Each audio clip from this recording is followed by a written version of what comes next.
Why did you even apply to our company, which requires a college degree, when you're just a high school dropout?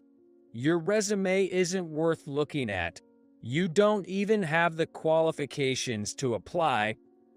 During the final interview at a top-tier company, the interviewer, a graduate of a prestigious university, turned out to be my former classmate from high school who always looked down on me. Decisions made, no job for a poor high school dropout. Got anything else to say? The sound of tearing paper echoed in the interview room as the interviewer ripped up my resume. I was momentarily surprised, but then I smirked and retorted, "Good luck with your job search starting tomorrow." Huh? The interviewer looked confused, not understanding what I meant. Of course, he wouldn't understand now, but everything would become clear tomorrow, and he would be plunged into hell. I'm nervous. My name is Kevin. Dressed in a suit, I went to an interview at a certain company.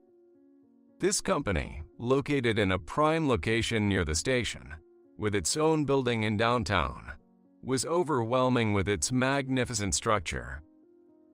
I entered nervously and waited quietly at the reception. Entering with a student's mindset was a fresh feeling.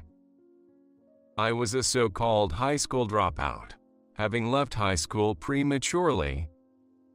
During my high school years, I was subjected to a lot of harassment and bad-mouthing from my classmates, which eventually led me to become a truant, unable to attend school. I reminisced about those days. I'll never forget the days of harassment from my classmates. Kevin, you're so gloomy and weird. Don't look at us. The ringleader of the bullying was Jim. His grandfather was a city councilman with a lot of power, so Jim thought very highly of himself. He had many followers, and everyone looked up to him. On the other hand, I was introverted and ate a lot due to stress, so I was a bit chubby back then. This made me a target for teasing and harassment from my classmates. Hey, fatty, move. You're blocking my way. Does it smell like pig here? It stinks, doesn't it? Jim's cronies would say this while snickering and looking at me. Jim seemed to enjoy it, watching and laughing.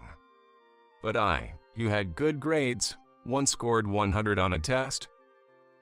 The teacher was happy for me, as if it were his own achievement. Kevin, you got 100 again on the test. Everyone should take a leaf out of his book. Aw, come on, teacher. Why are you giving special treatment to Kevin?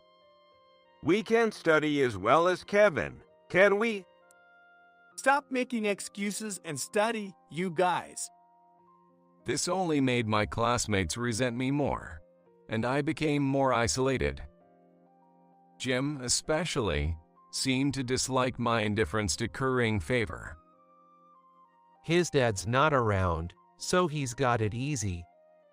Must be nice having no one at home to get mad at you. Maybe he's secretly a mama's boy. Haha. The fact that my father had passed away became another reason for mockery. I gradually withdrew into myself due to the relentless teasing and harassment, eventually leading to my truancy. My mother tried to protect me by complaining to the school, but Jim, being the son of a local influential figure and having a good public image, was believed by the teachers. That's right, at school, there was not a single person on my side, not even the teachers. You've done nothing wrong, so don't blame yourself. My mother, Mary, respected my decision and said it was okay for me not to go to school. She took me out to lift my spirits, even taking me to her workplace, and had me do simple chores to build my confidence. It helped me so much. I can't thank her enough for her support during those times. Years have passed since those days of gratitude, and now thanks to my mom's introduction. I work as an office clerk in a small firm. The reason I'm interviewing now is that the form is dissolving, and I was referred for the interview by the office manager. As I sat nervously in the waiting room, a man noticed my anxiety and struck up a conversation. Are you also here for the interview today? Yes, you too. Yes. It's strangely nerve-wracking before an interview, isn't it? My name is Mike. I'm Kevin. Let's both do our best. Talking to Mike, a recent graduate, in the waiting room helped ease my tension a bit. Then, looking around, he whispered, But this company, while its business is attractive, there's talk on social media about the interviewer's high-handed attitude. Really? Not to eavesdrop, but I heard everything. I'm Jake. Nice to meet you. Nice to meet you too. Jake, another candidate with keen ears. He joined our conversation, sharing a story about a friend who had faced intimidating remarks in their interview. The more we talked, the more anxious I felt, but I shook off the nerves and took notes of their detailed stories. Notes for the interview? Yes, I thought it might be necessary. I have a suggestion for both of you. As I explained my proposal to the intrigued pair, I handed them something, which they accepted and tucked into their pockets. Then, with nerves high, the interview began. The interviewer was alone, and his face was familiar. It was Jim, my former high school classmate who had bullied me. Noticing me, Jim smirked unpleasantly. He enjoyed the situation just like he used to. Kevin, the high school dropout, long time no see.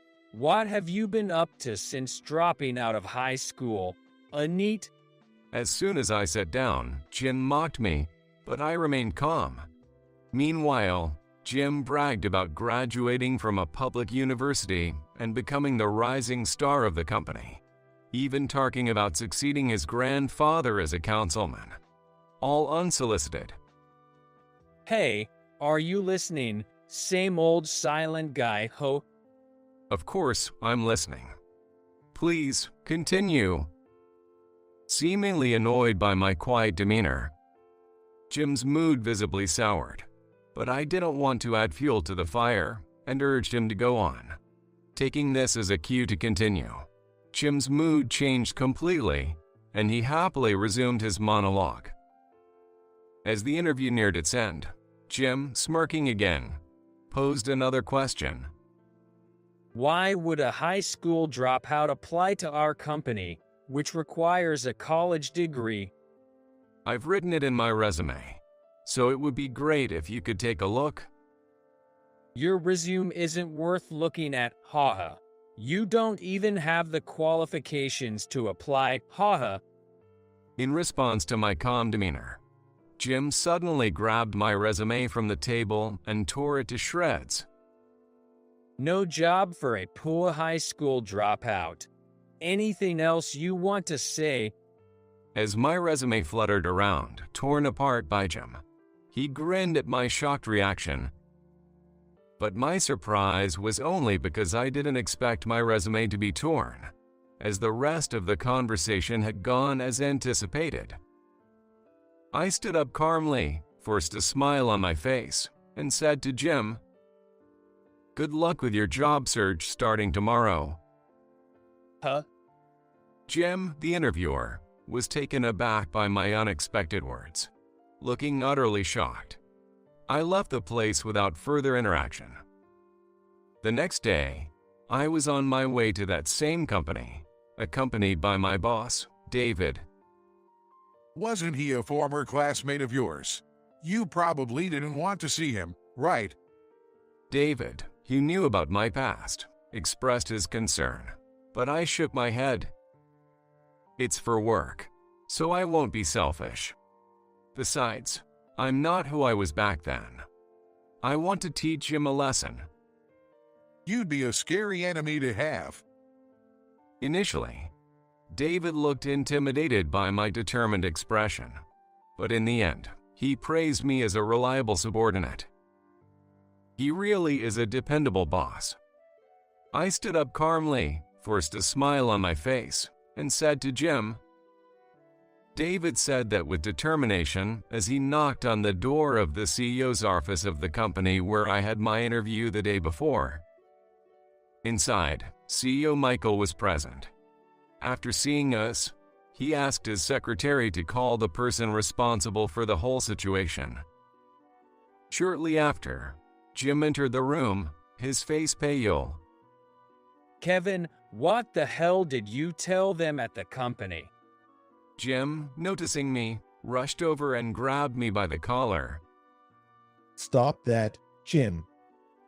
However, after being sternly reprimanded by the CEO, Jim, who had grabbed me, glared at me fiercely and then roughly let go of my shirt.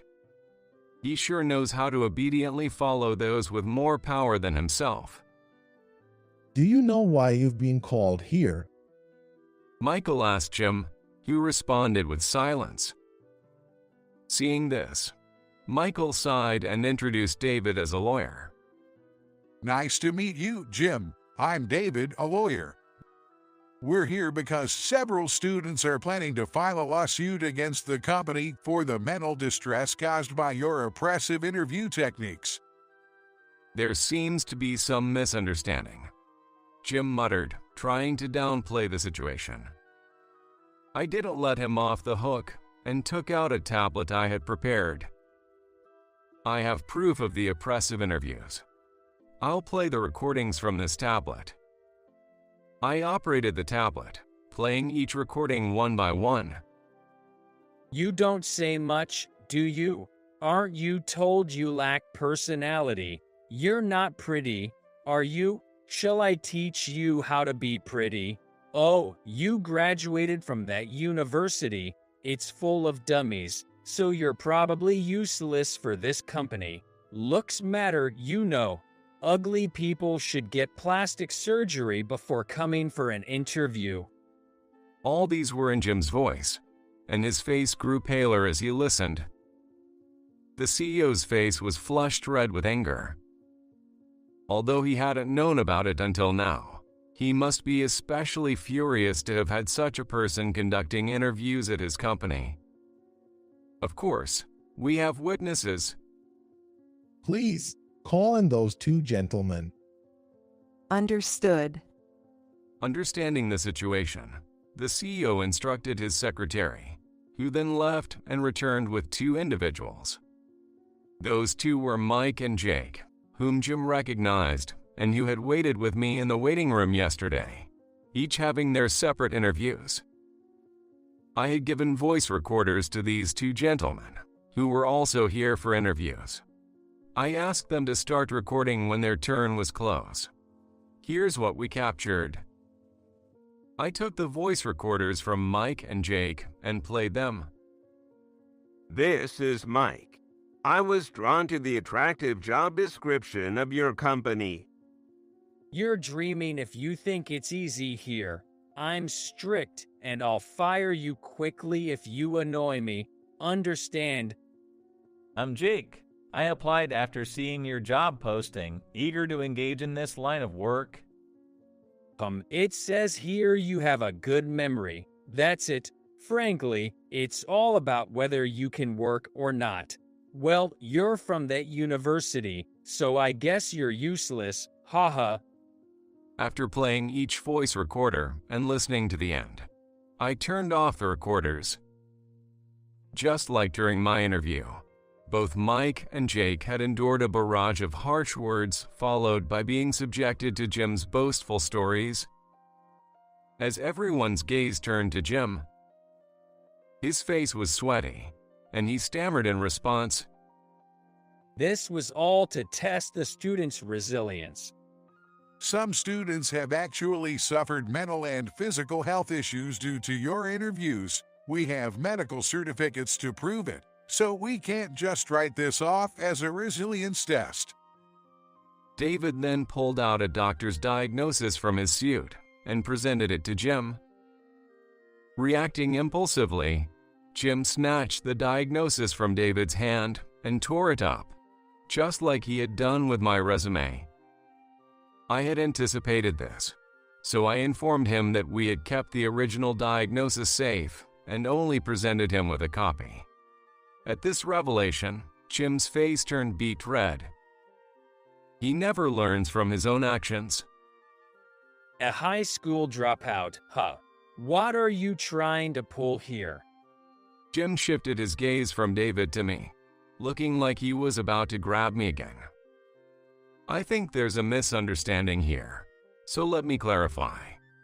Yes, I dropped out of high school, but I went on to graduate from college. Huh? What are you talking about? Have you lost your mind? Jim, unable to comprehend what I was saying, tilted his head in laughter. I understood that someone with his limited understanding would find it hard to grasp. In fact, after dropping out of high school, I had taken the high school equivalency exam and passed. I then enrolled in a prestigious university's law school and later attended law graduate school. David was a friend of my late father and a lawyer. My mother had worked in David's office when I was in high school. During my truancy days, it was David who had given me small tasks at his office. Hey, Kevin, you're doing great. You've got a bright future ahead of you. I remember David being very kind to me, as I was allowed to come and go in his office from a young age, and he knew my situation well. My mom respected him greatly. You can do it, Kevin. You'll pass for sure. Encouraged by David, I completed my judicial clerkship at his office this year and successfully passed the final exams. David was overjoyed, embracing me as if it were his own achievement. I still work in his office today. Also, David occasionally gave lectures at the university as a visiting professor, where students approached him about oppressive interviews. I'd really like you to go undercover, Kevin. How about it? Will you give it a try? Me? I'm not sure. I don't have much confidence. Don't worry. Just go for the interview and record it. By the way, here's the info on the interviewer. I was shocked to see the name Jim and his photo on the document. It was definitely him, the one who had bullied me in high school. David, please let me handle this job. Well, you're suddenly eager. Do you know the guy? David asked tentatively, and when I reluctantly confirmed, he started to worry and even considered calling off the job, which made me laugh. His reaction back then was quite amusing. It was undoubtedly Jim, the same person who had harassed me in high school. Several students who had been subjected to Jim's oppressive interviews decided to sue, and it was natural for me to attend the interview without raising suspicion. David and I have known each other for a long time. I was surprised when he asked to investigate our company, but I agreed because such interview practices should not be happening. Michael and David were acquaintances, and they had arranged for my undercover operation. As Michael informed Jim on this, his face turned even paler. We, as a company, need to take responsibility for this. We intend to compensate the victims who suffered under your interviews. What? We will also hold you accountable, Jim. We'll seek damages from you. Michael then announced disciplinary dismissal to Jim for causing significant harm to the company. No, boss, I didn't mean any harm. I was just testing their stress resilience. Weren't you just relieving your own stress? Plus, it seems you've been under a lot of stress from your gambling losses. Jim was known to be an avid gambler, often pouring money into gambling. He was frequently irritable after gambling losses, seemingly taking out his frustration on interviewees. Boss, please forgive me. It wasn't intentional. If I forgive you now, more victims will suffer, and I can bear that thought. Sorry, but I won't budge on my decision. But please, Jim pleaded with Michael, but he was firm and unyielding. Even if it wasn't intentional, that doesn't make it right. I want you to understand that. David, I'd like to officially assign this case to you.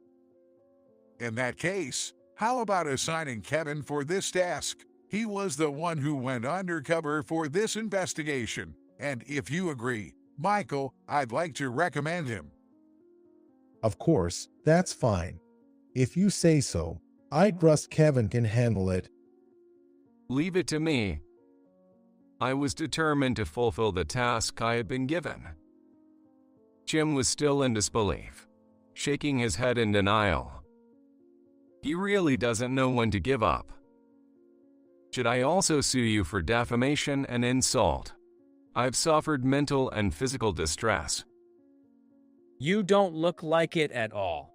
Besides, there's no way I'd lose to someone like you, Kevin. Shall we proceed with the legal process? You can't do that. My grandfather won't allow it. Jim threw a childish tantrum before fleeing the CEO's office. We were utterly dismayed that a man nearing 30 still relied on his grandfather, the city councilman's influence. Our investigation revealed that Jim had joined the company through his grandfather's connections. Because of this, he continued to act arrogantly, just like he did as a student. After he moved to the HR department, his attitude became a concern for the company, especially since it was affecting its reputation among job-seeking students. However, there was no concrete evidence at the time. That's why I collaborated with Mike and Jake, who had their interviews on the same day as me under the guise of a proposal, and had them carry voice recorders in their pockets. As expected, Jim's abusive language during the interviews served as evidence, leading to this lawsuit. I can't believe the guy interviewing with us was a liar. Do you actually have a lawyer's badge or something? Right after leaving the CEO's office, Mike and Jake bombarded me with questions. It seemed like it was their first time meeting a lawyer, and they looked at me with eyes sparkling with admiration. Of course, here it is. Wow. I showed them my lawyer's badge, which I had kept hidden during the undercover operation, eliciting cheers from them. I should have aimed to be a lawyer too, especially after that interview. I'm not sure if I passed. The CEO had surveillance cameras in the interview room, so he'll review the footage and inform you both of the results later. That's great. Mike and Jake were visibly relieved, making me feel somewhat guilty for involving them in the investigation. I reattached my lawyer's badge and apologized to them sincerely. I'm really sorry for dragging you both into this without revealing my identity. I made you both feel anxious, didn't I? What are you talking about? If you hadn't gone undercover, we would have been unfairly rejected based on that interviewer's whims. Seriously, we owe you big time for saving us from an unjust rejection. Hearing them say that made me feel that my undercover efforts were worthwhile. Seeing their relieved expressions, I felt glad that I could make them happy, and at the same time, relieved that we were able to prevent any further harm. Since we're all here, how about having lunch together? That sounds great, Kevin. Will you join us? I'd love to. After checking my watch and seeing I had time before my afternoon duties, I agreed to join them for lunch. It felt like making new friends. Their friendly demeanor naturally brought a smile to my face. Later, I learned that Mike and Jake were successfully hired, while Jim was officially fired. I conveyed the news to them, and they were overjoyed. They thanked me again, so I emphasized that it was their own abilities that led to their success. Still, I bet they were really thrilled to be hired. Later, they invited me out for drinks, and I eagerly anticipated it. Meanwhile, Jim hadn't shown up at the company since storming out of the CEO's office. His parents had handled all the formalities with the company on his behalf. I wondered why he hadn't taken responsibility himself, but with the company's official decision, there was nothing more to say. I heard Jim got fired from the company. It's only natural. Honestly, it's a relief. Apparently, Jim's arrogant behavior at the office meant no one was sorry to see him go. The atmosphere in the office has improved a lot thanks to you. I'm really glad I left it in your hands, Kevin. Thank you again. The CEO expressed his gratitude to me over the phone. I could almost see his happy face as he spoke. Just when I thought everything was settled, the next day brought a new development. The next day, Jim and his grandfather, James, visited David's law office. I heard there's a lawyer named Kevin here. Could I meet with him? I'd like to discuss the matter regarding my grandson's commotion. James, who arrived with a burly man in a black suit, asked for me. Surprised by the sudden visit, I braced myself, but James bowed to me sincerely. I'm sorry for what my grandson did. I wasn't aware of his actions, and as his grandfather, I feel responsible. I had heard James was a city council member, but he was more humble than I expected. He had believed in Jim, who was academically successful and good at maintaining appearances, and was unaware of the harassment Jim had inflicted. It seemed that Jim had been silencing others and using his grandfather's influence to his advantage. I never thought he would use my influence to bully others, James explained. After asking his friends and local acquaintances, I found out he's been a fool. First, I want to apologize to you for the harassment since high school. Saying so, James bowed again. Jim, though sulking, bowed slightly as well. I wish Jim would learn from his grandfather. Please raise your head. If you keep bowing, I feel like I'll be struck by lightning. I intervened, fearing James would keep bowing indefinitely. James then told me he intended to retire from politics because of this incident. And I want to ask David to be my successor. Me, I'm honored, but David was planning to close his office and run for election, but being James's successor was beyond his expectations. His reaction showed he hadn't fully grasped the reality yet. Is everything okay with this? Shouldn't we discuss it more? You're famous as the only trustworthy lawyer in town, well-connected and well-regarded by citizens. There's no mistaking your qualifications. I'm not making this decision lightly. James mentioned that since he was retiring, he would ask his supporters to endorse David. James's son wasn't interested in politics, and Jim was out of the question, so he had no one else to ask. Okay, if you're sure, I'll take on the role. Thank you. I'm counting on you. David and James shook hands, agreeing to the proposal. Jim was set to help with James' form. While I'm alive, I won't let you do anything wrong. I'll be strict. James declared that enthusiastically, and Jim's face turned even paler beside him. Months later, David was successfully elected, and I took over his law office. Doing well, Kevin. Even now, David visits the office when he has time, and I'm truly grateful. To me, David is like a second father. I never thought our relationship would become so real. David, did you go on a date with Mom? What are you grinning about? Is it bad to go out? I teased David, who asked me back bashfully. Yes, recently David and my mom got married, having developed a relationship from mutual respect. No, it's great to see you so happy.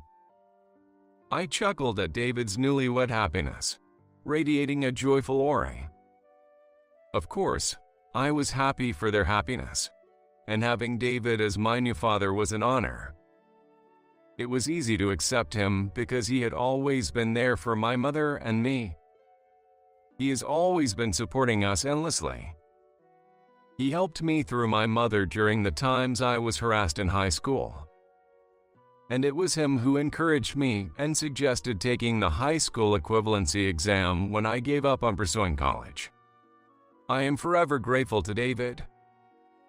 As for Jim, he's now struggling with a family farm business. With James, who retired as a city council member, keeping a strict watch on him, Jim apparently can't indulge in his previous habits of gambling and partying, not even managing to go out for drinks. I heard rumors that Jim's former classmates, who used to follow him around, don't even give him a second glance now. When I was set to meet everyone from high school at the reunion, I felt a sense of unease, recalling those times. But now, with Jim gone, all those who had followed him looked at me, now a lawyer, with respect. I was just following Jim's orders back then. I really am sorry for what I did to you. Kevin, I'm truly sorry. If it's okay with you, please give me your contact info. Let's meet up and have a drink sometime. I accepted their apologies and ended the reunion on good terms. I've faced many hardships, but I'm glad for everything I've been through.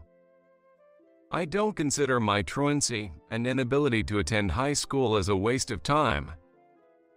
The hurt I experienced back then has shaped me into someone who now wants to stand by and support those who are weak and wounded. This change in me is undoubtedly thanks to David. Now I aspire to be a lawyer who can empathize with others, just like David. Kate, we have a problem. Sarah's documents have been tampered with, and if we don't do something, the deal will fall through. Please, you have to do something. Ethan stood pleadingly at the desk of Kate, the manager. His face was pale, the very image of desperation. Kate, too, looked shocked, her mouth agape as if to say, "You can't be serious." Right, it's today when Louis, the COO of our major client, World Bay Corporation, was coming to the U.S.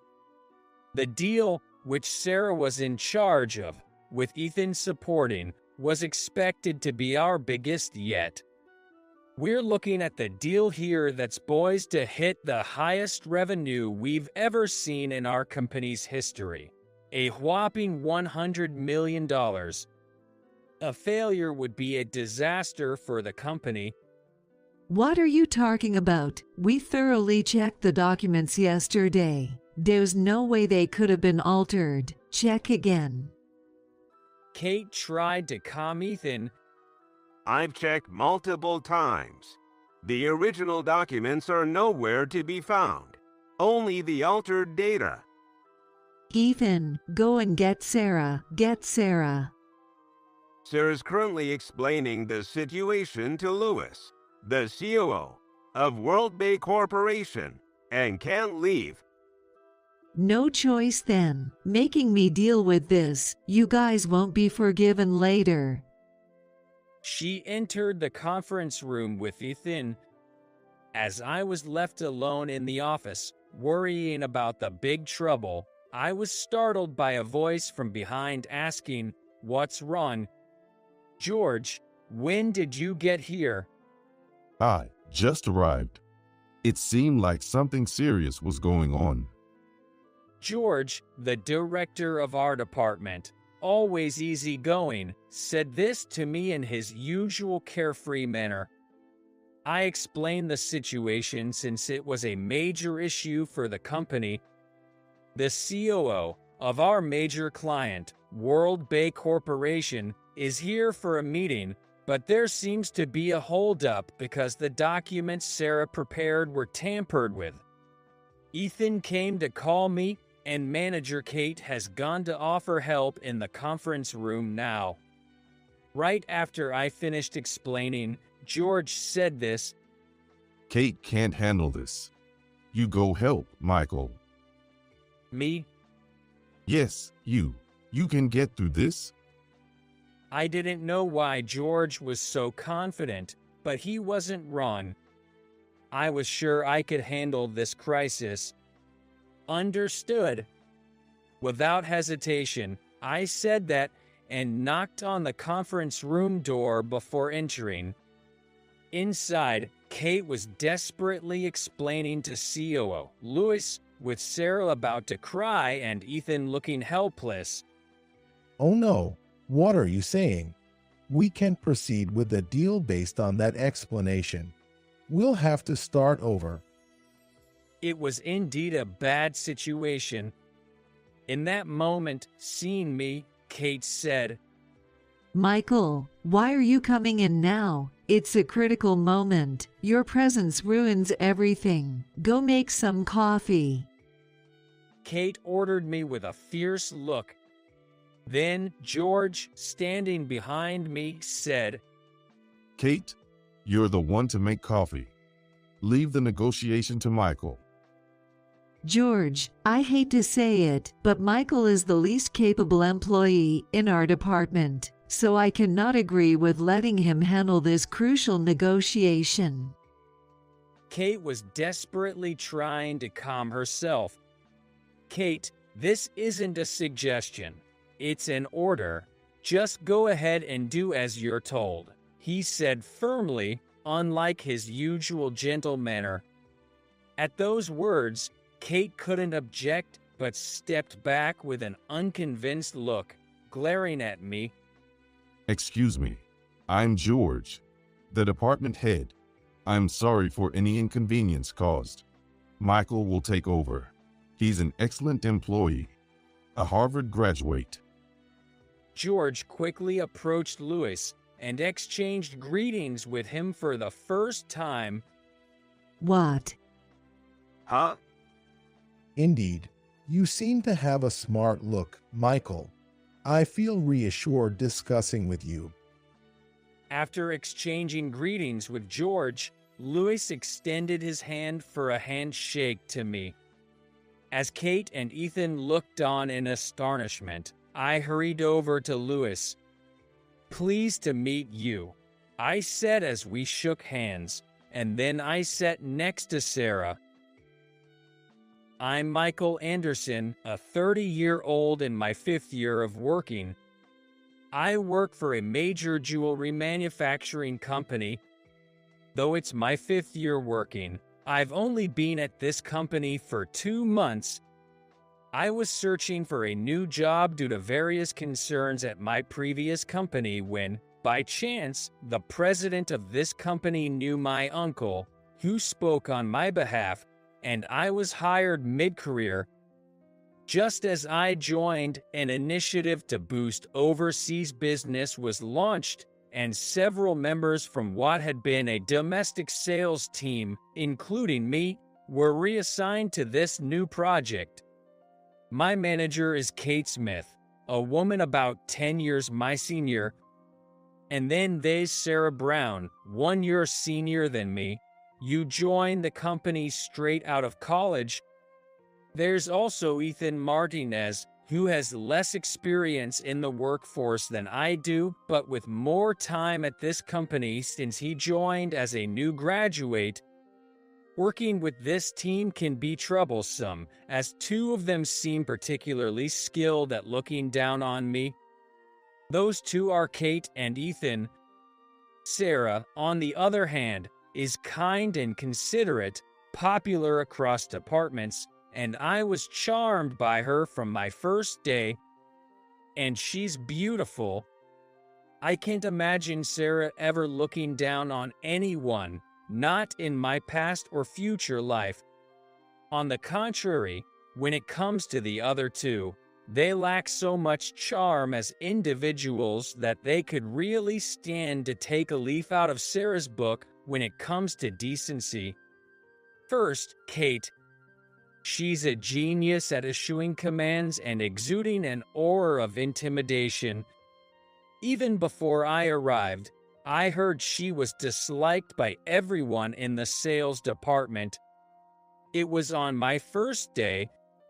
Despite my polite greeting, she blatantly ignored me. Wondering if she was hard of hearing, I tried again louder and closer, but she ignored me once more, even though our eyes met. Seeing my confusion, Ethan commented, "Don't worry. Kate is like that with everyone. That's why she's disliked." So I thought such people do exist and decided not to let it bother me. However, I was surprised to find that Ethan, who offered me that advice, also had a problematic personality. Oh my, so the new guy is here. I was curious, but turns out he's useless. The last thing we need in our busy department is someone who can't pull their weight. After hearing about Michael's education from Kate, she didn't know. He must be a high school grad at best. I'll use polite language since he's technically senior, but I've been here longer, so I'll make him work hard. I overheard Ethan saying this to a colleague in the break room shortly after joining. Well, it's fine. I have my sole source of comfort, the goddess Sarah. Her smile motivates me to do my best. Ethan, you forgot to clean the coffee maker again. The next morning, Kate's shrill voice filled the office. Sorry, but the coffee duty has been handed over to Michael since yesterday, so it's not my fault. Ethan hastily defended himself, feeling sorry for him getting scolded first thing in the morning by a boss with such mood swings. I was setting up my computer and reading the company manual. Wait, did you just say my name? I looked up at Ethan. Michael, you take over a job and then just talk. So incompetent right from the start. I wonder why the president even hired you mid-career. Kate raised her voice in anger. It seemed the direction of her anger had shifted to me. But I don't recall Ethan asking me to take over coffee duties, nor did I offer to. A complete misunderstanding. As I was about to argue back, Ethan said, Kate, I'm going to go to the break room and show Michael how to make coffee. He forcefully led me to the break room, signaling me to follow. Why are you lying? I wasn't asked to be in charge of coffee. Come on, it's all about helping each other out when we're in a bind. I figured Ethan must have been the low man on the totem pole, bossed around by Kate before I arrived, so I felt a bit sorry for him. All right, I guess making coffee every morning isn't such a big deal. Thanks, he said bluntly, leaving me alone in the break room and quickly returning to his desk. Well, whatever. I didn't need to ask how to use the coffee maker, and I found the coffee grounds easily enough by rummaging through the cupboard, so it was no problem. It seems like Kate was waiting for her coffee, so I would go ahead and make everyone's. But when I handed it to her, she just took it without saying thanks and stayed silent, still being her usual standoffish self. I briefly thought it would be amusing if she was guarded, but even if she were, I knew I could never have any feelings for Kate. In contrast, Sarah's graceful behavior and consideration were so perfect that just seeing her made all the unpleasant things vanish. Thank you. If you're ever busy or having a hard time, please let me take over anytime. I almost blurted out, "Are you an angel?" "No, a goddess," but I held back. Her speaking politely even to a person with less tenure like me was adorable. I even found myself fantasizing, stupidly smiling at the thought that I wouldn't mind if Sarah were mean to me, but it turns out I wasn't the only one who adored her, and that person was very close by. A month after I joined, our biggest client opportunity since the launch of the Overseas Business Promotion Department came in. A company called World Bay Corporation, an overseas jewelry retailer, might place a large order for our high-priced jewelry. If all went well, it could mean about $100 million in sales. Our company had mainly dealt with domestic companies until now, but this deal was on a much larger scale, truly a result of our efforts to promote overseas business. I saw our department head, George, smiling as he came to Kate's desk to talk about it. That deal, it's just something that got passed to us from the domestic sales team. Kate didn't contribute anything. Ethan had muttered so Kate couldn't hear. After George left, Kate looked around at the three of us and said, "We absolutely must land this contract. It's non-negotiable. Of course, Sarah is the only one I can trust with this. All right, I'm counting on you." Understood. I'll send the details by email later. Check them. The COO, Louis, will be visiting us soon, so please prepare the negotiation documents by then. I'm counting on you. Kate then left for lunch without doing anything herself. Kate isn't going to do anything. Huh? Sarah, I'll help with anything. So let's work hard together. Thank you. I'd be overwhelmed on my own, so I might need your help. Sarah then turned to me. Michael, I might ask you for help too when things get tough. Sorry, but please. Of course, anytime. I was about to say when Ethan cut in. Nat, Sarah, I wouldn't rely on Michael. He's probably just a high school grad with no qualifications. I graduated from a community college, so I'm more reliable. Don't talk like that. But it's true, isn't it? Not wanting to argue in front of Sarah, I kept silent. And so, Ethan kept offering his help to Sarah. I can help you out. If you're free tonight, maybe we can talk over drinks. Ethan's straightforwardness was obvious, his actions clearly showing his interest in Sarah. Direct and honest, you might say. Sarah always declined his invitations, leading me to speculate she might have a boyfriend. Once, as a joke, I said the following and it ended with such an exchange. "I'll join you for drinks." No, that won't be necessary. And so, a month later, on the day COO Louis was visiting, Sarah had gathered all sorts of documents for the negotiation. Those were from our jewelry specs to our factory's production capabilities and delivery schedules, all neatly compiled and even translated into Spanish. COO, Louis is fluent in English, so you don't have to try too hard in Spanish. Yes, but I still think it's better to communicate as much as possible in the client's native language for the best outcome. At the same time, the Overseas Business Promotion Department has seen an increase in deals with overseas partners. While they weren't major clients, Ethan and I were each tasked with different jobs, keeping us busy every day. And then, weeks flew by in a flurry. One day, I had been out for meetings both that day and the day before, not stepping foot in the office, constantly on the go.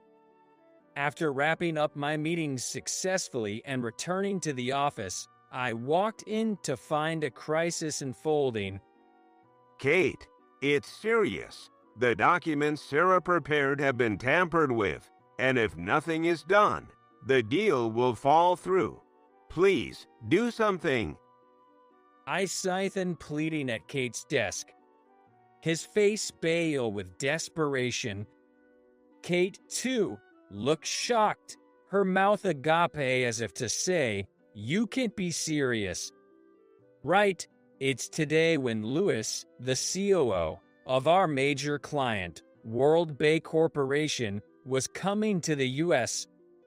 The deal, which Sarah was in charge of, with Ethan supporting, was expected to be our biggest yet. We're looking at the deal here that's poised to hit the highest revenue we've ever seen in our company's history. A whopping $100 million. A failure would be a disaster for the company. What are you talking about? We thoroughly checked the documents yesterday. There's no way they could have been altered. Check again. I've checked multiple times. The original documents are nowhere to be found. Only the altered data. Ethan, go and get Sarah. Get Sarah. Sarah's currently explaining the situation to Lewis, the COO of World Bay Corporation, and can't leave. No choice then. Making me deal with this. You guys won't be forgiven later. She entered the conference room with Ethan. As I was left alone in the office, worrying about the big trouble, I was startled by a voice from behind asking, "What's wrong?" "George, when did you get here?" I just arrived. It seemed like something serious was going on.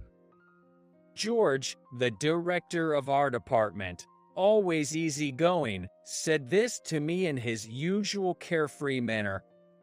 I explained the situation since it was a major issue for the company. The COO of our major client, World Bay Corporation, is here for a meeting, but there seems to be a holdup because the documents Sarah prepared were tampered with.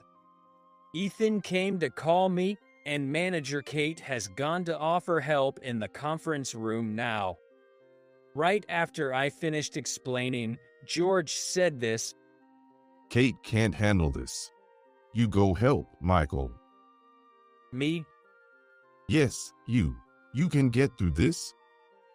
I didn't know why George was so confident, but he wasn't wrong. I was sure I could handle this crisis. Understood. Without hesitation, I said that and knocked on the conference room door before entering. Inside, Kate was desperately explaining to Lewis, with Sarah about to cry and Ethan looking helpless. Sarah, what are you saying? We can't proceed with the deal based on that explanation. We'll have to start over. It was indeed a bad situation. In that moment, seeing me, Kate said, Michael, why are you coming in now? It's a critical moment. Your presence ruins everything. Go make some coffee. Kate ordered me with a fierce look. Then George, standing behind me, said, Kate, you're the one to make coffee. Leave the negotiation to Michael. George, I hate to say it, but Michael is the least capable employee in our department, so I cannot agree with letting him handle this crucial negotiation. Kate was desperately trying to calm herself. Kate, this isn't a suggestion. It's an order. Just go ahead and do as you're told, he said firmly, unlike his usual gentle manner. At those words, Kate couldn't object but stepped back with an unconvinced look, glaring at me.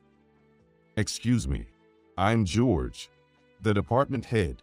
I'm sorry for any inconvenience caused. Michael will take over. He's an excellent employee, a Harvard graduate. George quickly approached Louis and exchanged greetings with him for the first time. What? Huh? Indeed, you seem to have a smart look, Michael. I feel reassured discussing with you. After exchanging greetings with George, Louis extended his hand for a handshake to me. As Kate and Ethan looked on in astonishment, I hurried over to Louis. "Pleased to meet you," I said as we shook hands, and then I sat next to Sarah. Ethan looked at my face with expression that seemed to say, "What on earth?" George, unusually serious, whispered in my ear with a smile. Michael, I know you understand, but this is a crucial negotiation for our company. Now is the time to rely on your skills. Understood. After saying that, I took a deep breath and began speaking to Louis in fluent Spanish. Kate and Ethan watched me with their eyes wide and mouths agape. I apologized to Louis in Spanish for the somehow mix-up with the documents. Louis seemed to cheer up being able to proceed in his native language. Then, I quietly said to Sarah, "Please check if there's any trace left of the tampered document data. I'll keep the conversation going." Ethan has been looking, but there's nothing. Plus, we can access the shared folder where the deleted data should be. From this company laptop, you can access folders restricted to executives. Try searching from here. I handed her my laptop. Surprised but understanding the urgency, she followed my instructions. After a while, Michael, I found it. My document is in the executive folder. Great. Let's print it out quickly and hand it over to Louis. Okay. Sarah headed to the copier. It seems the problem will be solved. Michael, you are an excellent employee. With you here, I feel reassured about moving forward with our business. Louis commented after watching our interaction. Kate looked a bit relieved, but also had a complicated expression on her face. Soon after, Sarah returned with the correct documents. Louis was satisfied with the negotiation documents, including Sarah's Spanish explanations. We successfully agreed on the deal. After seeing Louis out and returning to our desks, Kate and Ethan gave me meaningful looks. Kate was the first to speak up. Michael, if you were fluent in Spanish, you should have said so from the start. Why are you embarrassing me like this? And what's with Harvard? Seriously, what's George thinking? Telling such a lie. What's he gonna do when Louis finds out? Exactly, Michael. Helping us out like that just makes us look bad. I had no intention of embarrassing anyone. I just wanted to save our company from a major issue. And my Harvard degree is real. If it weren't for Michael, we would have lost a $100 million deal. I can only be grateful to him. I'm truly sorry for my mistake. Sarah immediately stood up and offered a sincere apology. I quickly said, "Sarah, it's not your fault. It's clear someone tampered with the documents. You're a victim here. You don't need to apologize." Right. Sarah did nothing wrong. And Michael, stop making up your educational background. Sarah was on the verge of tears. And, "Oh, just stop causing me trouble," Kate said in anger. Then the door clicked open. Bob. Our company's president, Bob Walker, stood there. I heard there was trouble, but I'm grateful you secured the contract. Thank you. It's nothing. We'll make sure this never happens again. Hearing this, Sarah quickly stood up. I'm so sorry. Sarah, it's not your fault. No need to apologize. We've investigated the issue. It was the doing of an employee from another department. We found out after checking the computers. Unfortunately, that employee will be terminated. Tampering with important negotiation documents is a serious offense. Sarah, you did nothing wrong, so don't worry. Thank you. Bob continued. We will review our security and update our data handling rules tomorrow. Please check the notice when it comes out. And Michael. Yes, I responded, startled at being suddenly addressed.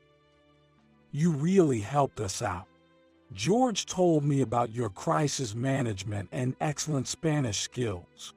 I'm grateful we got someone as talented as you through your uncle's introduction. We've just started our overseas business promotion department, and we'll be relying on your skills.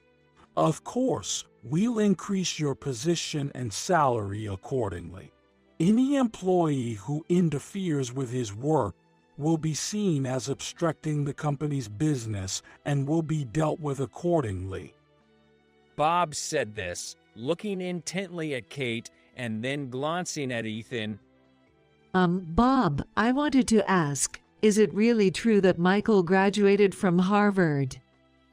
Bob, I've stopped hiding it, so it's okay to disclose now. It's true, Kate. That evening, looking more tired than usual, Kate and Ethan left right at quitting time, and as I was getting ready to leave, George slapped me on the shoulder. Good work today. Would you like to grab a drink? It was a rare invitation, so I happily accepted with a definitely. Sarah was still at the office too, and George invited her along, so the three of us went out together. We left the company and turned into a back alley, entering a stylish restaurant that George frequented. I've always had a good impression of George among my superiors. He's a gentleman, soft-spoken, and liked by everyone. Yet when it's time to work, he doesn't hold back and is very capable. And having dinner with Sarah after work was a first for me, which made me happy. She said she wasn't good with alcohol, but as she opened the bottle for our first beer, she looked so cute.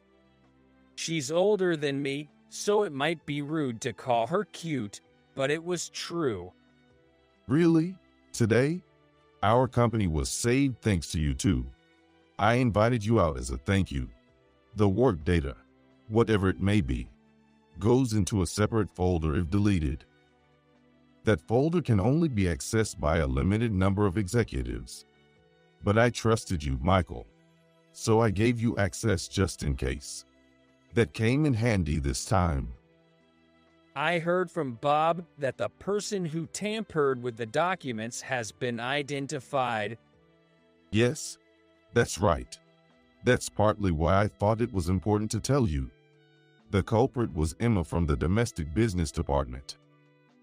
I had my suspicions.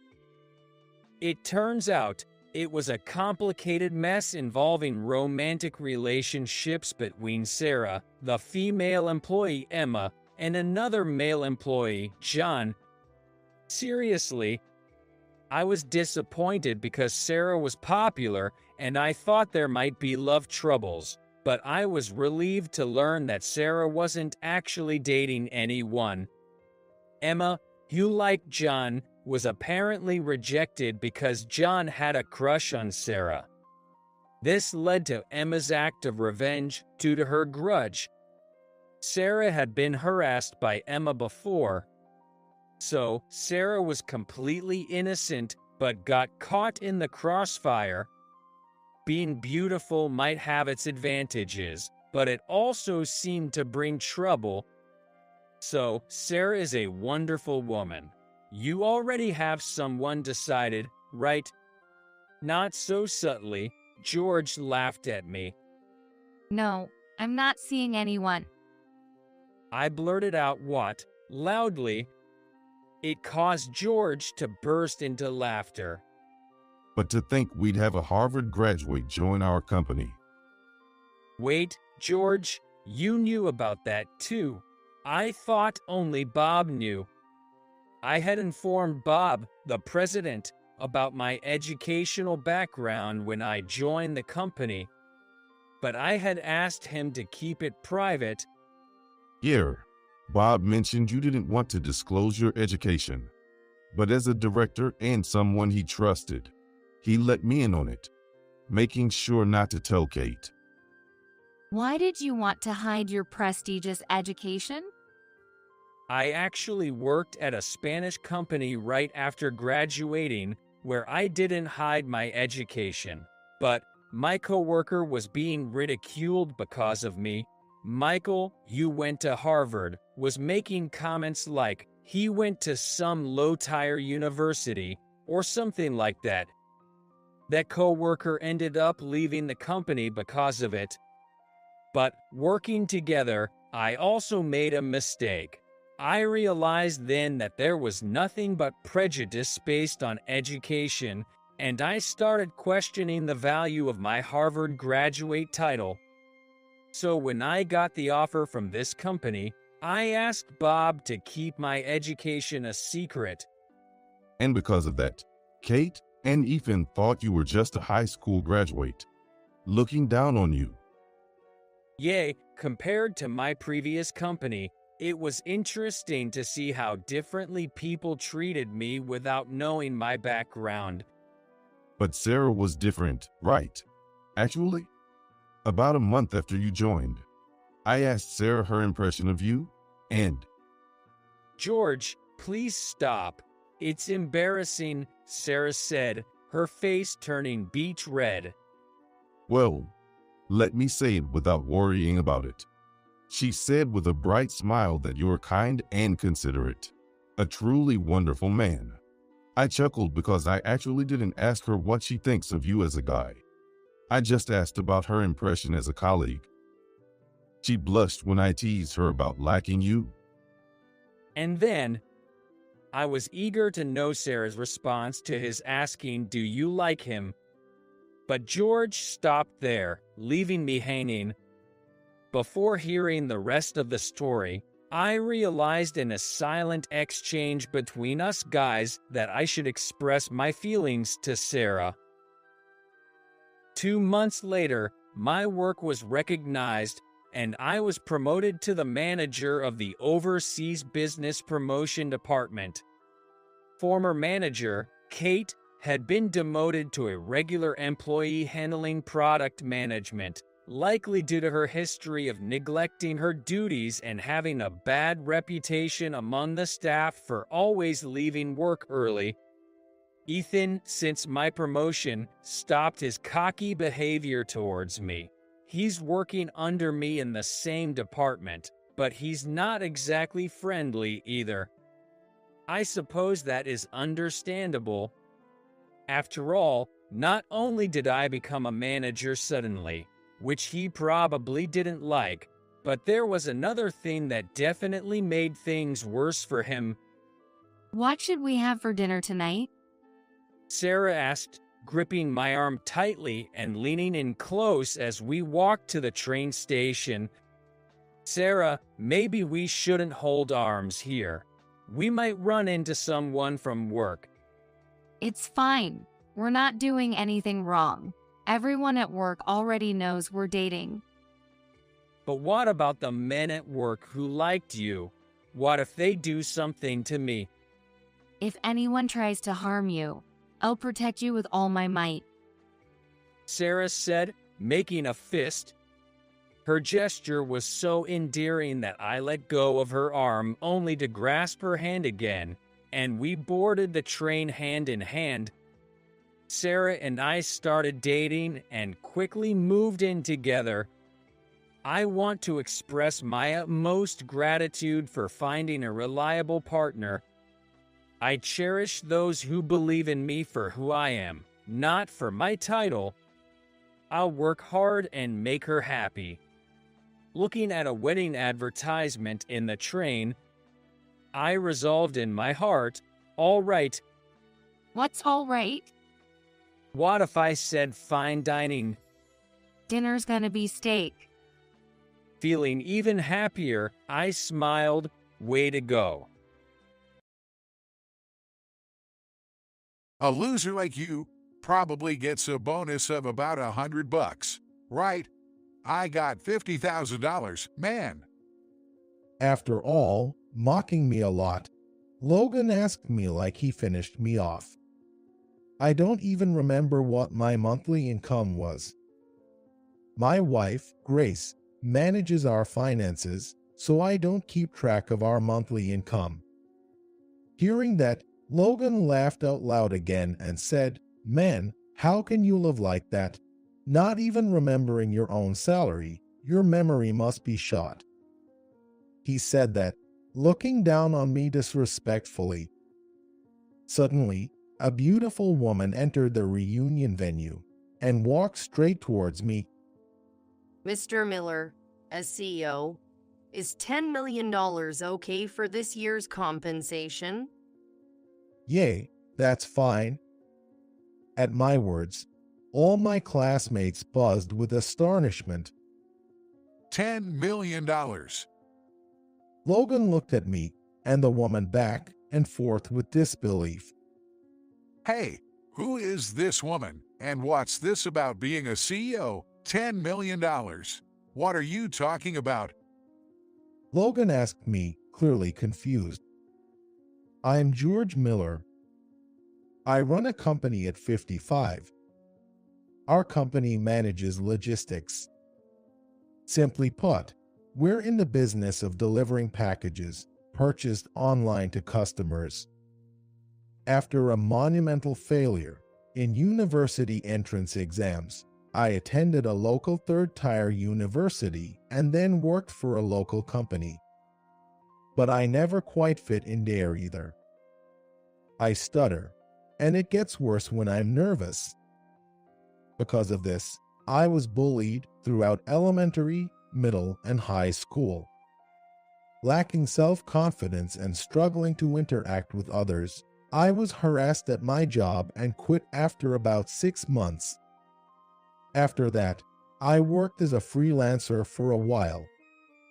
Being quite proficient with computers, I managed to get by as a systems engineer, earning just enough to live on. I thought I might as well continue freelancing. But then I realized something. I could live without ever stepping outside. I did all my shopping online. The convenience of potentially receiving packages the same day made it all too easy to overspend.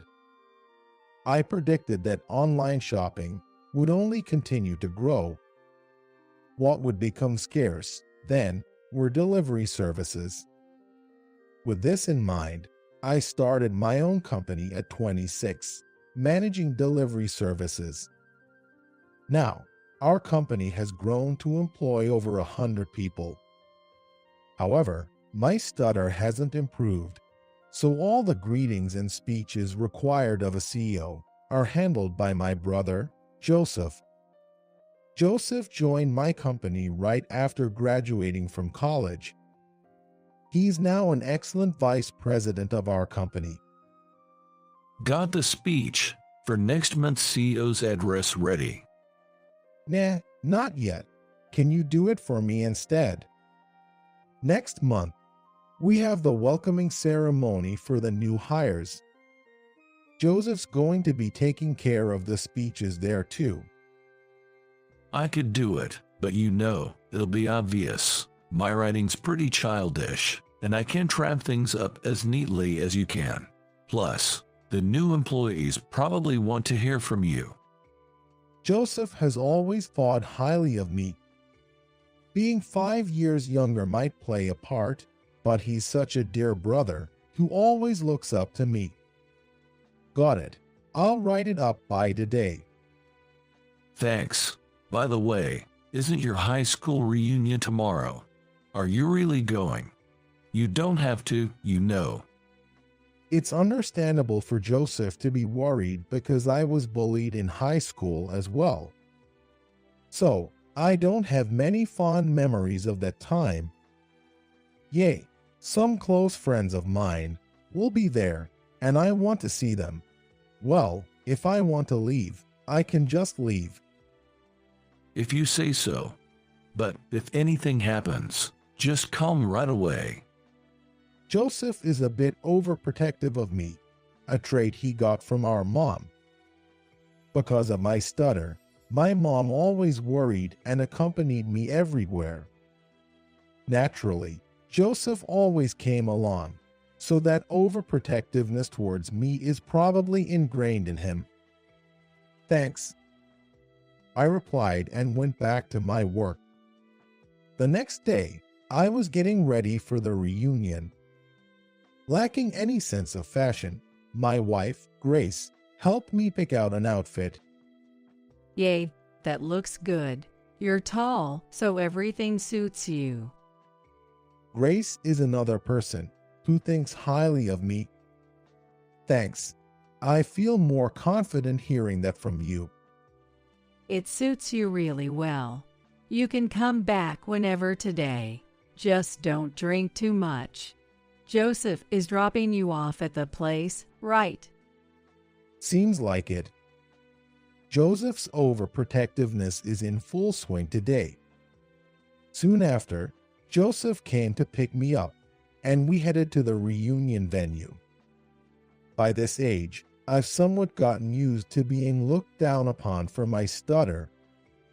I figured I'd just talk to the people I wanted to talk to at the reunion. That was what I thought. Today was a reunion for my class during senior year of high school. There weren't any bullies from that class. But as we arrived at the venue, my eyes widened in surprise. Seeing my reaction, Joseph looked where I was looking.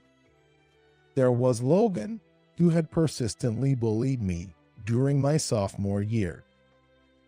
What? Why is he here? Joseph knew Logan as well. After all, the situation with Logan had escalated to the point where our parents had to get involved, so Joseph was familiar with him.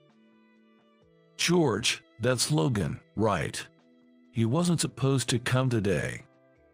No, but maybe we should just leave. Joseph seemed to prefer keeping me away from Logan and tried to take me back home. I managed to convince Joseph, and we entered the venue. My good friend, Steve, was already inside the place. I sat down next to Steve. Why is Logan here? He wasn't in our class senior year. Some guy who was friends with Logan just invited him without asking. Seriously annoying. Since Steve and I have been friends since sophomore year, he's well aware of Logan. Steve always stood up for me, but he never directly received any harassment from Logan. But it seems Logan left a bad impression on Steve too. As the reunion got underway, I was having a good time catching up with Steve. Logan didn't bother me and was engrossed in conversation with another group. I thought the reunion would end without incident. With that thought, I headed to the restroom. There, I ran into Logan. Huh, aren't you Stutter Man? Stutter Man was the nickname Logan used for me. It was a nickname given to mock my stutter, and Logan and his friends always called me by it. Hey, hey, hey, long, long, long time. Standing in front of Logan, I got so nervous that I stuttered beautifully. Logan burst into laughter upon hearing me. That's what I thought. You are Stutter Man. Well, you haven't changed at all. Still living every day with your stutter. That cracks me up. Logan was patting my shoulder, laughing. Stop, stop, stop it. All I could do was weakly respond, wishing I could escape the situation. Let's grab a drink at least. You flanked your college entrance exams and ended up at a terrible university, right? I want to hear all about that. This is hell. That was my only thought as I looked up to the sky. Logan forcibly dragged me back to the reunion table. Seeing Logan and me return together, Steve rushed over with a worried look. Hey, Logan. What are you doing to George? Back off. Here comes the shadow. I'm not doing anything, just catching up on old times since it's the reunion. You go drink over there. I want to drink with Stutter Man. Saying so, Logan shoved Steve, causing him to fall on his behind. You. Steve, it's okay. I'll just talk for a bit, then come back. I managed to stutter out a response, indicating for Steve to go back without me. Once Logan sets his mind on something, he won't budge.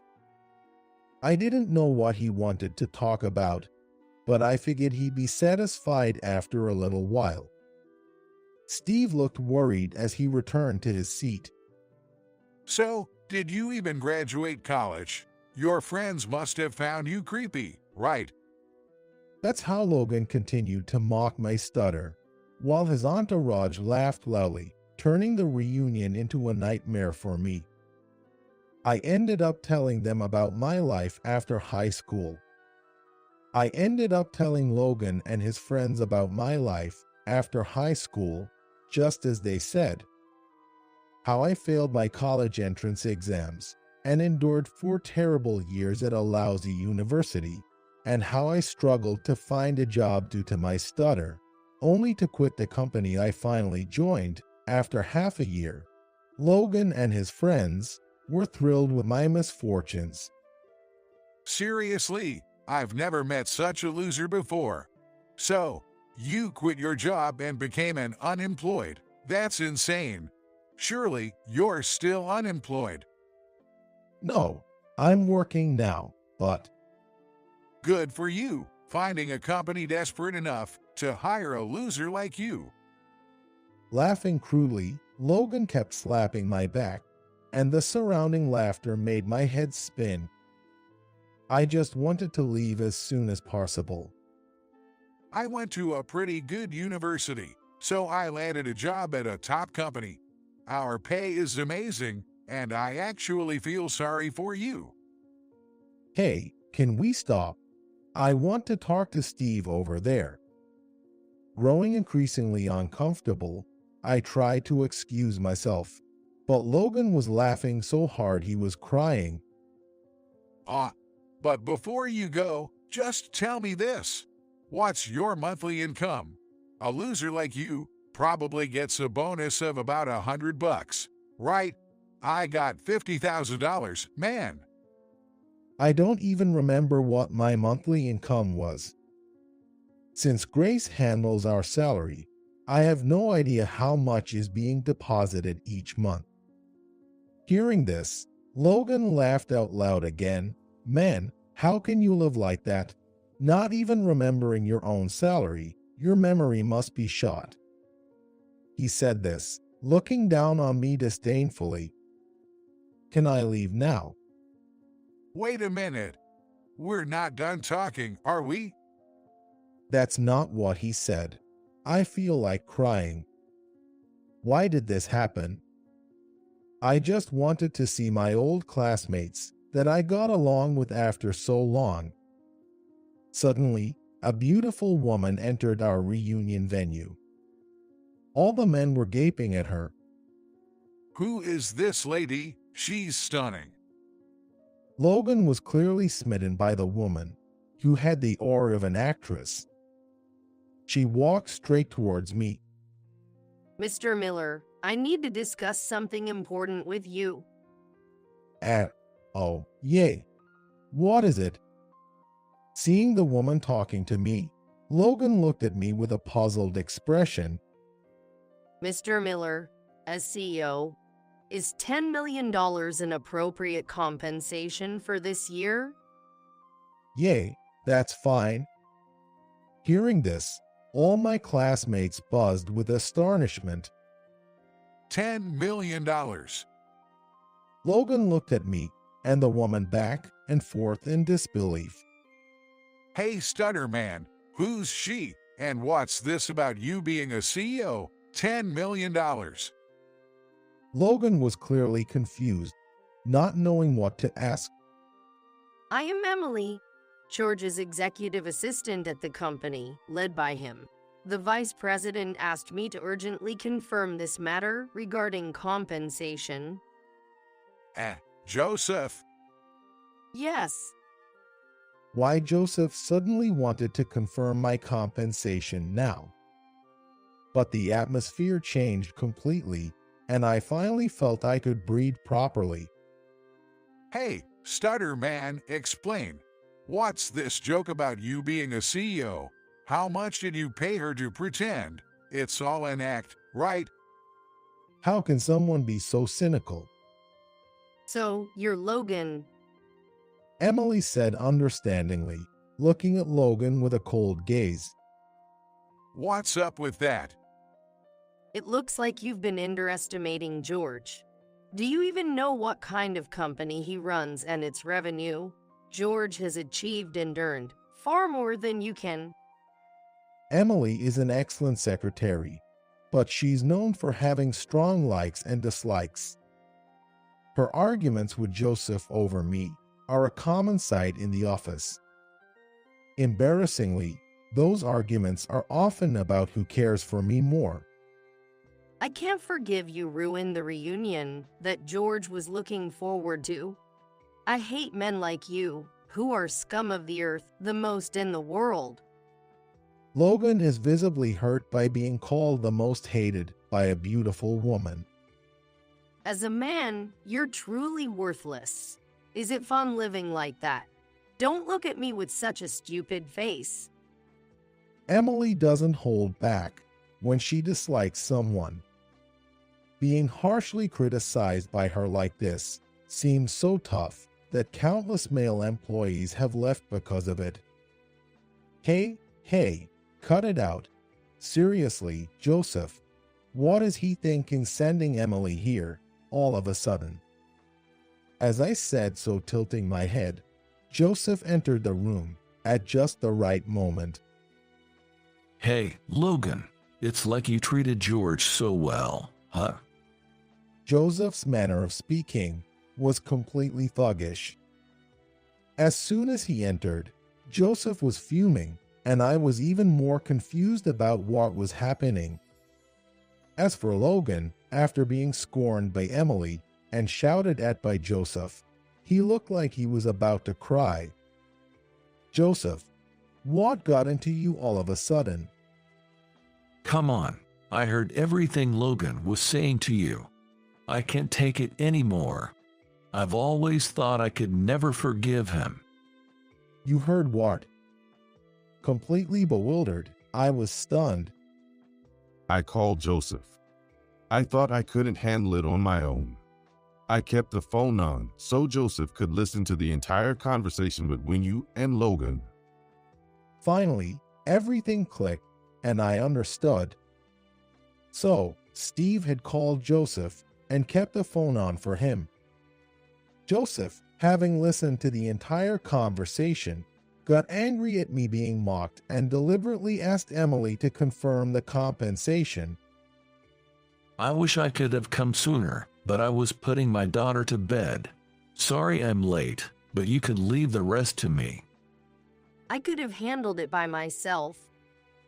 Emily snapping at Joseph is the usual scene. Well, I have a role as a brother. I can forgive this guy for saying terrible things to my important brother and ruining the reunion. Joseph's tone might be gentle, but his gaze never leaves Logan, showing a determination not to let him get away. What the heck? Stutterman is a CEO. The guy who could only get into a third-rate university can't possibly have a decent job, especially with that way of speaking. Stop calling him that. Stutter or not, my brother is more capable than any company president. Joseph was about to pounce on Logan, which made him shocked and shut his mouth. George's company is a logistics company that transports packages for online shopping. Do you know how many people are trying to start companies in this field now? It's apparently very profitable, so everyone's jumping into it. George started his company before online shopping became a trend, predicting this industry would hit big. I remember my coworker doing something similar. Nowadays, starting a logistics subsidiary is said to be profitable. Because you can start with just yourself and a vehicle, the low initial cost is one of the reasons. But you can't expect huge profits from a subsidiary. Without enough hands, you can't transport many packages. That's where the big companies have an advantage. Joseph continued proudly, as if it were his own achievement. That big company is the one George started. A few years after he founded the company, that pandemic hit. Because of it, the demand for online shopping skyrocketed, and so did our sales. Of course, my brother's compensation would reach $10 million. Joseph's words had Logan and everyone else, except Steve, who knew about my job, wide-eyed and speechless. I had told Steve about my job, but I hadn't mentioned it to the other classmates. Your bonus was $50,000. Well, that's pretty good for you, isn't it? But you really picked the wrong person to mess with. George is on a whole different level. You've always looked down on him, but you're not even close to his level. Joseph vented years of pent-up resentment towards Logan. What the heck? You are just Stutterman. You can even say anything yourself, since always. Even now, you've had your brother step up and protect you. Don't you feel ashamed? Logan was still not convinced, glaring at me. Joseph and Emily's gaze turned even colder. We defend George because we have been helped by him so much. What? Steve, who had been silent, chimed in. You called me a shadow earlier. Right. That's exactly right. But do you understand why I choose to follow George? I don't know, and I don't care. Logan answered, clearly annoyed. George's way of thinking is truly amazing. He thinks completely differently from us, normal folks. Plus, he's incredibly smart, always teaching us stuff. This guy could only get into a third-rate university, and his grades weren't that great either. Indeed, my school grades were always around the upper middle. George only failed his university entrance exams because he was sick that day. He always said he kept his grades in the upper middle on purpose. Only close friends knew, but George always ranked first in national mock exams. Don't make stuff up. Ranking first in national mock exams, that's just talk. Then, voices around us started saying, so that George was the George Miller, who ranked first in the national mock exams every time. I never thought it was this George. I always thought the George Miller, who was always first in the national mock exams, was someone with the same name. Ah, George operates on a completely different level from us. School grades don't matter to him, good or bad. And it didn't matter to him which university he went to, because he knows he's talented. That's an undeniable fact. Being praised like this is embarrassing, and I never shared these thoughts with anyone. But realizing Steve understood all this without me saying anything made me feel warm inside, grateful for such a good friend. Take back everything you said about George having a bad memory and being stupid. I had never seen Steve so angry before. Logan seemed a bit intimidated, avoiding eye contact, but he didn't apologize. Logan Smith, you're a department manager at a system company, right? Come to think of it, that's one of the companies George still does business with, isn't it? Emily, who had been busy searching for something on her tablet, spoke up. Yay, we still get requests from that company to do the final checks on their systems. what are you talking about? Logan was visibly shaken, not only by the mention of his company and position, but also by the revelation that his company was doing business with me. After leaving my previous job, I worked as a freelance system developer for a while. During that time, I got requests from your company and worked with them continuously. They kept asking me to join the company, promising a good position, but I always turned them down. Logan listened to me, dumbfounded. Even after starting my own company, they asked me to continue checking their complex systems, and that's the only task I've kept doing for them. The talk about outsourcing. Only the high-difficulty system checks to someone. It was actually you. Logan looked at me in disbelief. So, essentially, George holds a higher position even in your company, Logan. I've sent recordings of all the rude things you said about him to your company. What? Logan was stunned by Emily's declaration. What the hell are you doing? This is private stuff. That's crazy.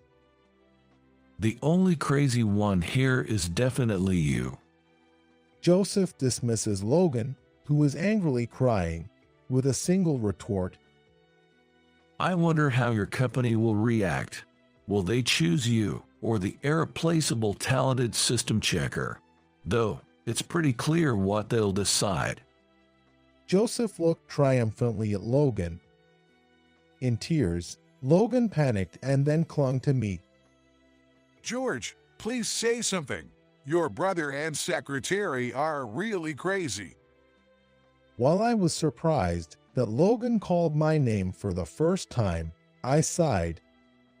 You were saying how embarrassing it must be to have Joseph, Emily, and Steve stand up for me while I can say anything myself, right? But what about you? Ah. Logan looked utterly confused by my question. I've got folks who back me up when I'm insulted, but you. Looks like you're on your own, Logan. Now that's really something to be embarrassed about. Laughter erupted from those around us. Well, you just picked the wrong people to mess with this time. These two are unpredictable when it comes to me. Logan, his face red with embarrassment, silently left the venue. I sighed again, sorry for the commotion. Let's get back to our drinks, and sat back down next to Steve.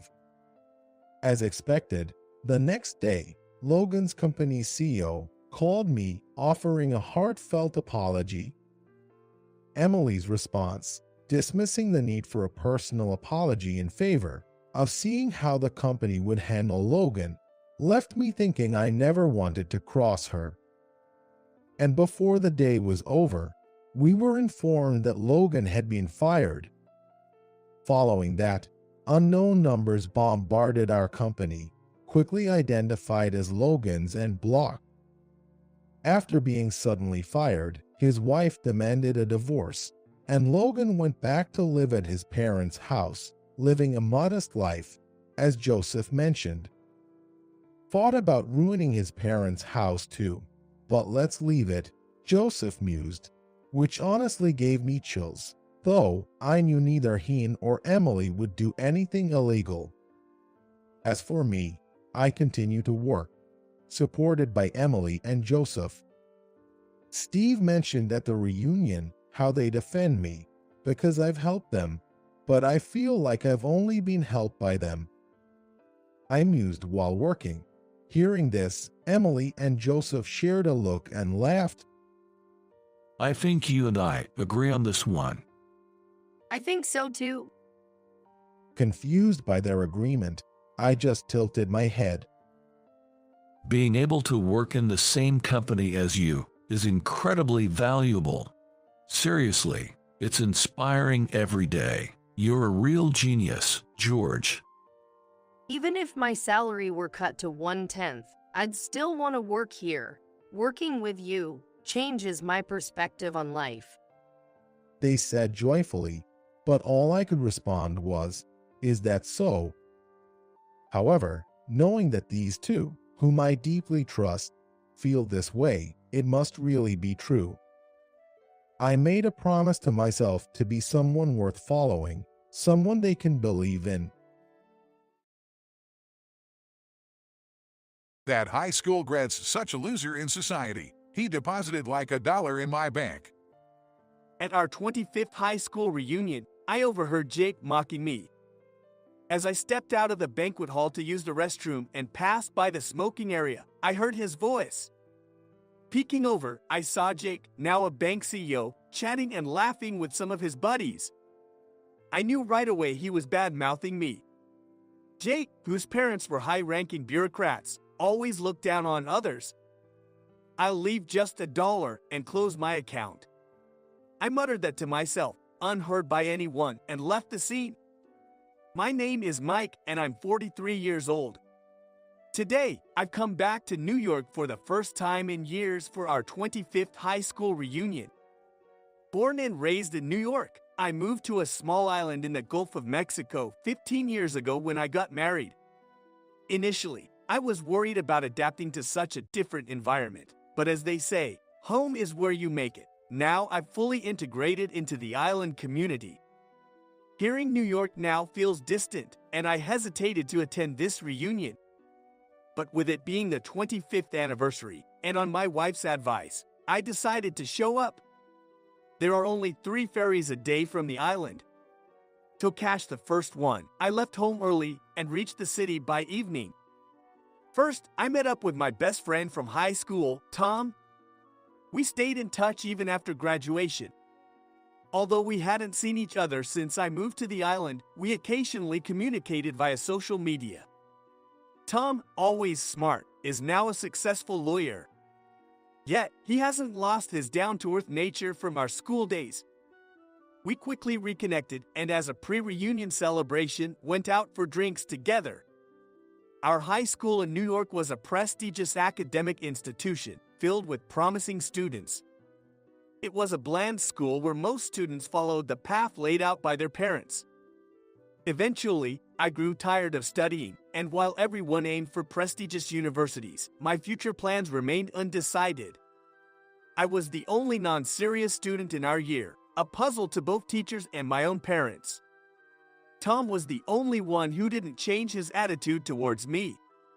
He's a fine lawyer now, but at his core, he has always wanted to help the underprivileged.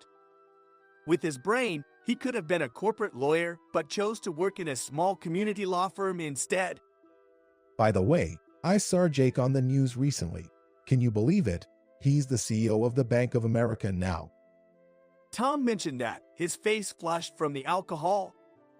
Jake, our former classmate, was the son of a high-ranking official in a major department. I had heard about the youngest bank CEO in history making it to the top, but never realized it was Jake. My dad was just a regular employee, so we didn't have much in common with the high and mighty. I remember Tom being overly cautious around Jake because his parents worked under Jake's father. Jake, taking advantage of this, often exploited Tom for menial tasks in the student committee. Regardless of our parents' statuses, I thought we should have treated each other as equals, but Tom seemed unable to stand up to Jake. Jake always liked bossing people around. People like him end up in high places. I never really liked him, I added. Tom gave a wry smile in agreement. On the day of the reunion, all our classmates seemed to have aged well and were leading decent lives. Having lived on the island for so long, I felt out of place in their conversations, like a newcomer to New York. A few others had moved to the countryside for their retirement, but living on an isolated island was unique to me. Sure, country living can be peaceful, but the lack of major hospitals on the island can be a concern. Many islanders have moved back to the mainland for this reason. However, the 360-degree ocean view on the island is unparalleled, and I found nothing to replace it.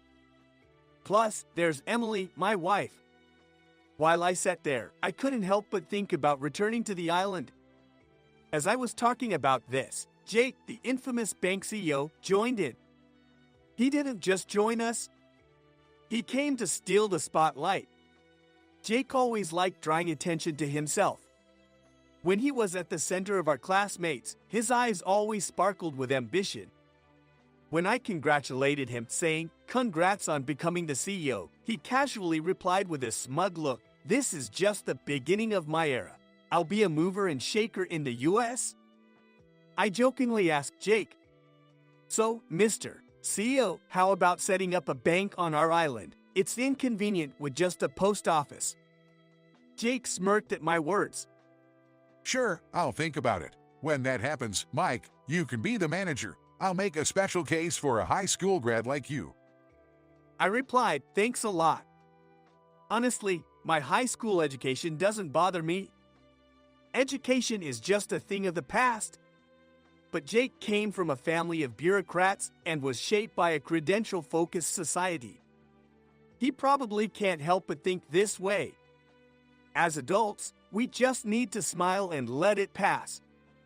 After some time, as the party was reaching its peak, I decided to head to the restroom. It was located at the end of a long corridor, but on the way, I passed by the smoking room where Jake and a few classmates were chatting. I don't smoke, so I intended to simply pass it by, but unfortunately, I overheard part of their conversation.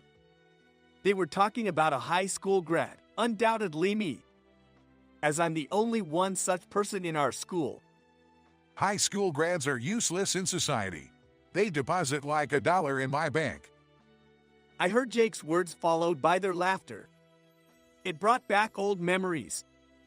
Jake never said it directly, but he always laughed at ordinary folks like me with his friends. I think that mocking others is a regrettable act, revealing one's own prejudices without even realizing it. It's surprising that someone still talks like that as an adult. It's crazy that such a person could become a bank CEO. I'll leave just $1 and close my account. I whispered to myself, unheard by anyone. My wife and I actually run hotels and inns on the islands in the Gulf of Mexico, and thanks to the tourism boom, we've been quite successful lately. We've renovated old houses with the help of famous architects. Our museum-like inn has been fully booked for the next 3 years. The Bank of America is one of our main banks, but I can't leave our hard-earned assets in a bank run by someone like Jake. I met Emily, my wife and business partner, when I was 25. After high school, I worked in construction for a year and traveled the world with the money I saved. I felt I had to leave the US to find my future. Back then, I blamed the US for being uninteresting, not realizing it was my lack of dreams. The world was vast, but walking through foreign cities, I didn't feel much joy. They seemed not so different from the US. Then, in Africa, I befriended a young man from a minority tribe and was invited to his homeland. There, I discovered the essence of enjoying life. Living simply in nature, their eyes sparkled more than anyone I'd met, and everyone was smiling. I had traveled to many developed countries, but nowhere had I seen everyone smiling like that. Even in the US. Despite the lack of material goods, people seemed fulfilled in a way that modern US, overwhelmed by possessions, were not. I realized what I, and perhaps modern US, were missing was known to these Africans. I lived with them for a while, learning how to enjoy life. Their children, intrigued by the rare American visitor, shared their culture and games with me. I realized the stark difference between us. They could easily speak of their good qualities, while I struggled to mention mine. A young girl asked me, "Why can't you see the good in yourself?" It wasn't the US that was boring. I realized that I hadn't found something I truly wanted to do because I never really took an interest in myself. After returning to the US, I decided to travel across the country with a map in hand. It dawned on me that I had never really known the US beyond New York. I wanted to visit various places and talk to different people. During my travels, I met Emily on a beautiful island in the Gulf of Mexico. I was captivated by the island's scenery and atmosphere and stayed there for a while, helping the locals. Emily was there. She was a part of the landscape. She was still about high school age, visiting the lighthouse on the Cape daily, gazing at the sea. The lady who Randy and I was staying at told me Emily was the only daughter of a local influential person, but had never left the island due to her frail health. There was only a middle school on the island, so for high school, one had to go to the mainland. However, Emily, often ill, couldn't do that. Studying alone from textbooks had its limits, so I offered to tutor her. I became one of her home tutors. Her parents were initially hesitant about a stranger like me, but once they knew the islanders trusted me, they gladly accepted my offer. I stayed on the island for about a year, teaching Emily. Then I resumed my journey, traversing every corner of the US for several years. This long journey made me realize the beauty of the US, but what stayed with me the most was the island where I met Emily. I wanted to live there forever. We kept in touch, and Emily hoped for my return. Her parents had grown to trust me, and when we reunited on the island, we got married. I was the one who proposed renovating the buildings on the island and promoting it. I wanted to make the island appealing for younger generations to move there, thus preserving the island's environment. Emily's parents agreed with the idea. That's how our grand project of revitalizing the island began.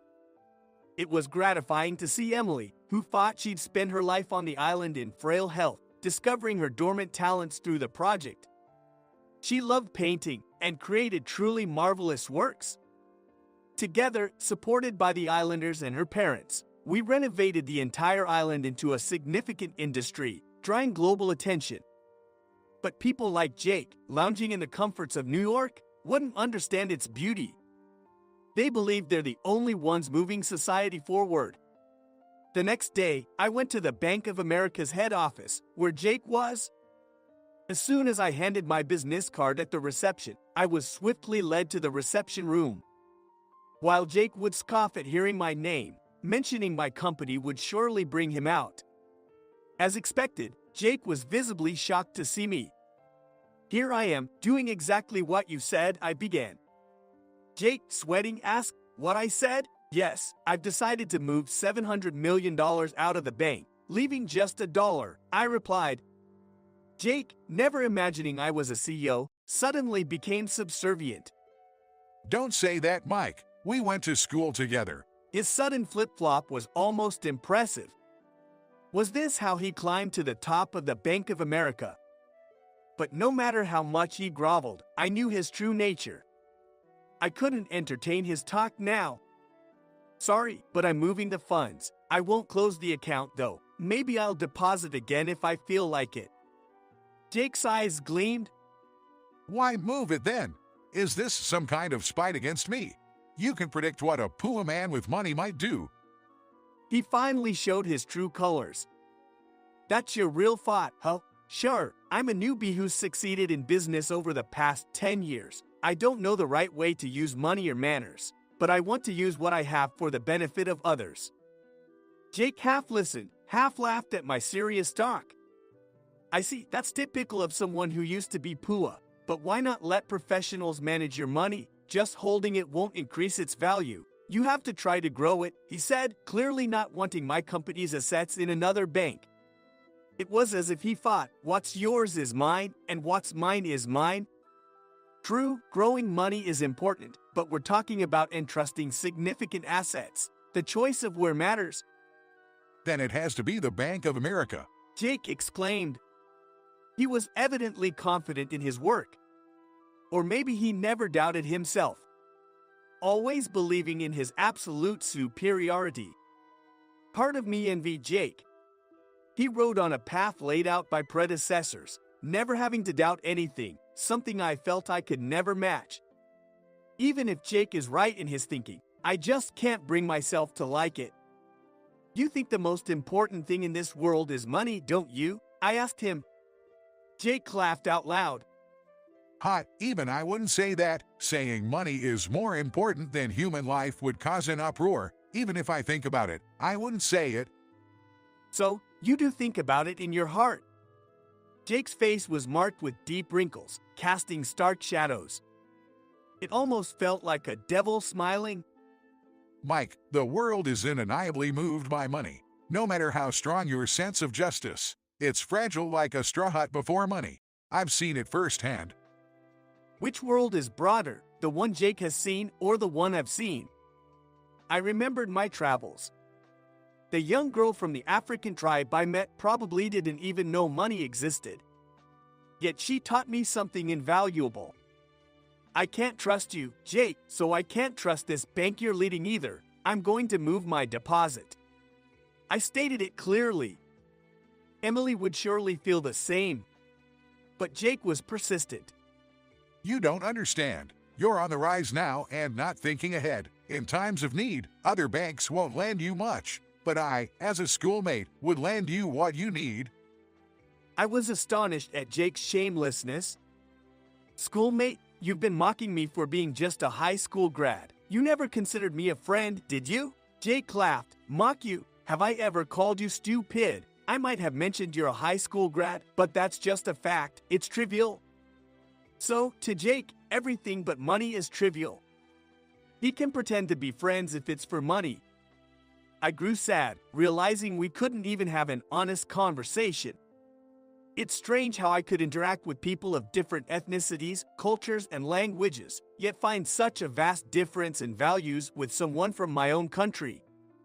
I never considered you a friend, so please don't think of me as a schoolmate. It's creepy. I'll never forget Jake's pale, petrified face when I said that. A look of utter despair. Ignoring Jake, I moved our company's main banking elsewhere. When I told Tom about it, he sighed. Well, it can't be helped. Sometimes it's better to cut ties cleanly, he said. Tom had cut ties with his own father. Apparently, his father wanted him to pursue politics. He had always groveled under Jake's bureaucrat father. But Tom rebelled. I tolerated Jake in high school, but to continue doing so in a world of entanglements. He left his father to become a small-town lawyer, funding his own college education. Your thinking is right, Mike. It's not about the outcome. What one feels in their heart is what's right. Jake has no heart. I couldn't feel any heart in Jake's words. I had a feeling that dark clouds loomed over his future. Soon after, news broke that the youngest ever CEO of the Bank of America had resigned. His prejudiced remarks and intimidating behavior towards subordinates had leaked. In the past, such things might have been suppressed, but nowadays, the public gets wind of incidents first.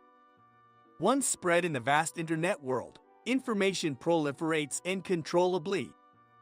Jake received numerous anonymous slanders, and plagued by distrust, he had to lay low for a while. I felt a bit sorry for him, but it seemed like poetic justice. A heartless person attracts heartless words, it seems. The island revitalization project was progressing well, with more young people wanting to move in. I shared with Emily my one wish: to invite the girl who had opened my eyes to the truth back then. I wanted to return to her African village and bring her to our island. If she refused, I'd understand. It was my own idea. But if she did, I plan to give her one of Emily's island paintings as a gift.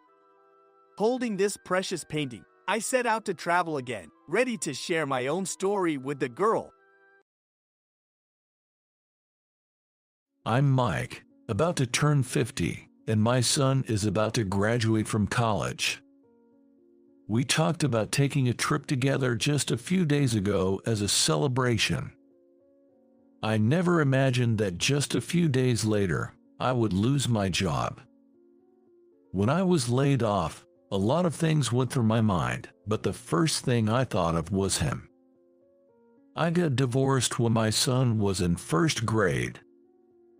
The fights with my wife became incessant, and after a long discussion, we decided to split. Deciding who would take custody of our son took even more time, but considering it's just us guys, it was decided that I should be the one to take in my son. Since then, I've tried to raise him well. He never really went through a rebellious phase, and since he became an adult, grabbing a drink together has become our daily routine, showing how close we are. We were both really looking forward to the trip, but now that's out of the question. When I told him about losing my job, he was shocked at first but then laughed. If you can find a job soon, I'll support you. I really think I've raised a good kid. But I can find it funny to be supported by my son, who has just entered the workforce. Besides, after graduating from college, my son has decided to move in with his girlfriend. She was a classmate at college and is a kind-hearted girl. Since my son and I lived just the two of us, we often ended up with ready-made meals, so she started coming over to cook for us occasionally. It seems she comes from a close-knit family. The stories she tells about her sister and parents are always heartwarming. She's the ideal girl for my son. I haven't heard them talk about marriage yet, but moving in together isn't something they're taking lightly, I suppose. For my part, I've been treating her like a future daughter-in-law. If her parents found out that the reason for canceling their living together plans was that her boyfriend's father became unemployed, they would definitely insist on breaking them up if they were in my shoes.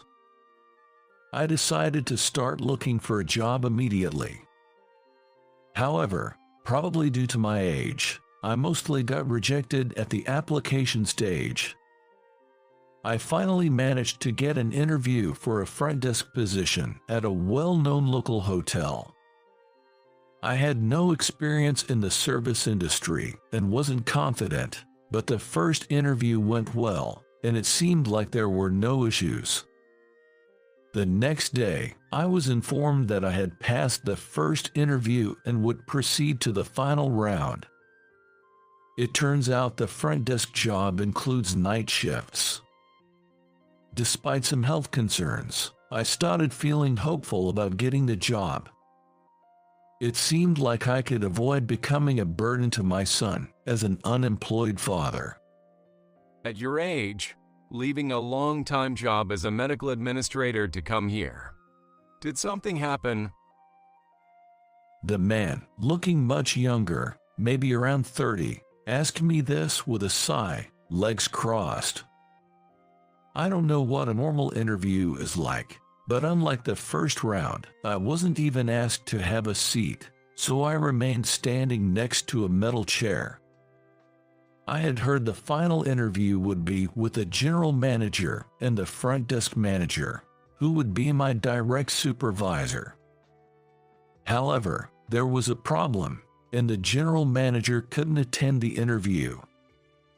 Maybe because his boss wasn't there, this guy had an attitude right from the start.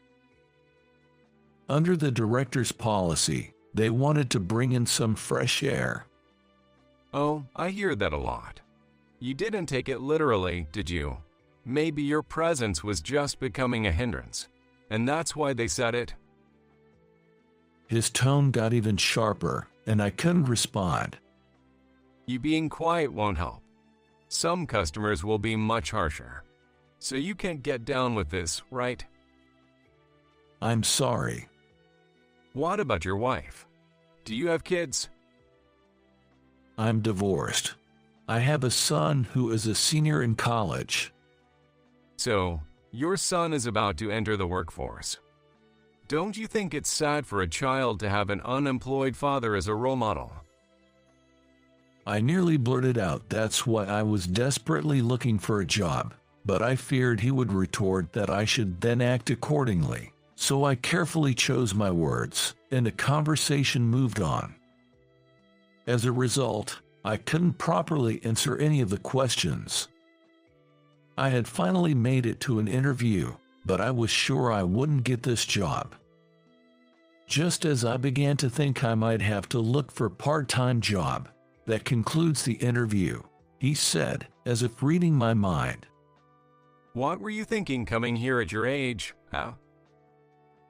Just before the door closed, I heard that sneer. He must have said it intentionally for me to hear. I thought I'd rather fail the interview and look for a part-time job than work under someone like that, but the next day, I got a call from HR telling me I was hired. As expected, the hellish days began. I started to think he hired me just to vent his stress because he blatantly picked on me. He, the front manager Simon, didn't properly teach me the ropes of customer service, which was already new to me. Other staff tried to help me out when they could, but they were stretched thin themselves. It was supposed to be a recruitment to cover for a staff member going on maternity leave, but then an experienced staff member found a new job and quit at the same time. They were all overwhelmed just keeping up with their own work. I'm sorry, we can teach you. Being apologized to by ones the same age as my son feels awkward.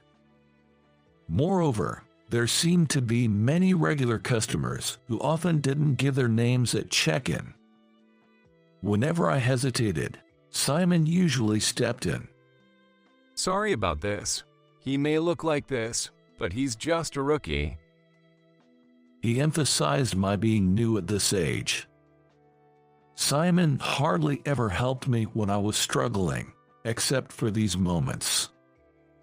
What troubled me further was that everything had to be processed on a computer. I had used computers in my previous job, but learning the hotel-specific system at this age was incredibly challenging.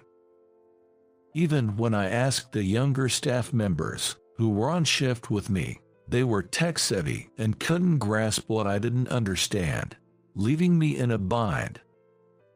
I couldn't keep up with the night shifts either, and when I finally thought it was time for a nap, Simon wouldn't let it slide. Often, my break time ended while I was still standing at the front desk because there were no guests, and it was a good time to practice. Then, an incident occurred.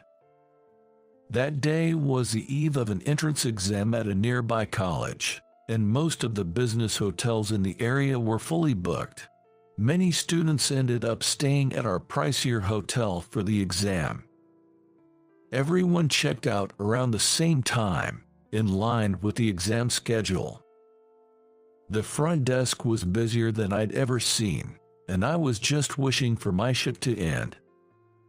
Somehow, I made it through the rush and was beckoned by a younger staff member to the office. Apparently, even the senior staff hate working the night shift on this day every year, and it was unheard of for a newbie like me to be scheduled. It must have been Simon's doing. It felt awkward to be treated by someone younger, but I downed a coffee given as a gesture of appreciation in one go. By the way, Simon apparently always takes this day off every year. He's never around on busy days, which is actually a relief.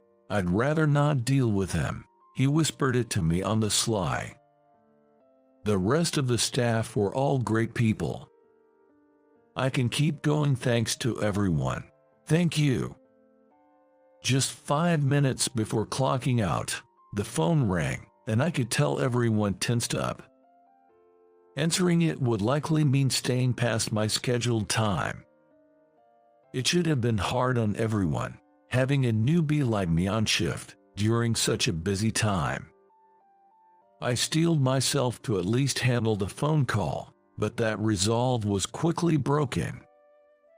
I remembered someone once saying, "Why do calls right before leaving always bring trouble?" A charm, under the pillow, yes, got it. Just by the words I uttered, those around seemed to sense the hassle. The caller was a father of a college applicant who had checked out. He explained that his daughter, desperate to pass her college exam, slept with a charm from her grandmother under her pillow and forgot it there. It might have been found by the cleaning staff if it was under the pillow, I thought, and felt relieved for a moment, but checking revealed no such item was found. Even after a thorough search of the room, it remained missing. When I told the father we couldn't find it, I heard him shout at his daughter over the phone, "Why would you put it there?" From bits of the conversation, I realized that the daughter hadn't placed the charm under the pillow, but inside the pillowcase. I know how stressful college exams can be. Having a college-aged child myself, I've heard of kids running away from home during exam season. And being in the pillowcase, the charm might be easier to find. It's okay, I will find it for sure. Please go to the exam without worry, I declared, but for some reason, the charm was nowhere to be found. There are often forgotten items on the beds, and though they're thoroughly checked, pillowcases aren't given as much attention, so it could have slipped inside during the change. After searching even through the trash and finding nothing, as I was about to give up 2 hours into overtime, I decided to check the room one last time. There, in a gap under the bed meant for wiring, I spotted something. Shining a light, I found a charm, inscribed with wishes for success. I let him know I found it. "This means a lot to my daughter. Thank you," the father of the applicant said, very pleased. "I'm glad, and now I can finally go home." But then, Simon, who had started the late shift, showed up. "Why are you still here?" While other staff explained the trouble, Simon wouldn't listen. "You didn't stay just to get overtime pay, did you?" No, it was a young girl in trouble, about my son's age, so I just think mentioning your kid excuses anything. That's why I never wanted to hire an old guy like you. Seeing my exhausted expression, the staff arriving for the late shift asked if I was okay, but I don't remember what I answered. Before I could touch the door to leave the office, it opened on its own. A man in an expensive suit, not a uniform, looked at my name tag and smiled. "Finally got to meet you." General Manager. Good evening, sir. Simon's usual sour demeanor vanished as he started talking to the general manager with a smile, as if it were all a lie. I was so surprised that I missed both the chance to greet and to leave. "You are Dr. Johnson's son, right?" I was slow to respond to a name I hadn't heard in a long time, and the general manager tilted his head in confusion. "Oh, did I get it wrong?" "No, you're right. You knew my father." "I remember you too. My son and my grandkids have been taken care of by Dr. Johnson, you know." Simon looked at us, clearly confused. "Dr. Johnson is my father. He's a doctor at a local clinic in town. It's a small place, but he's well respected, and many locals have been cared for by him since their childhood. But why are you here? It's a blessing, no doubt about it, but the clinic is always busy now. It's become like a gathering place for the elderly, similar to those seen in TV series about island clinics, so it's crowded.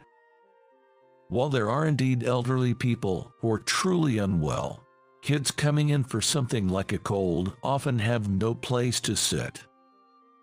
My dad's solution to handle the situation was to start a nursing home.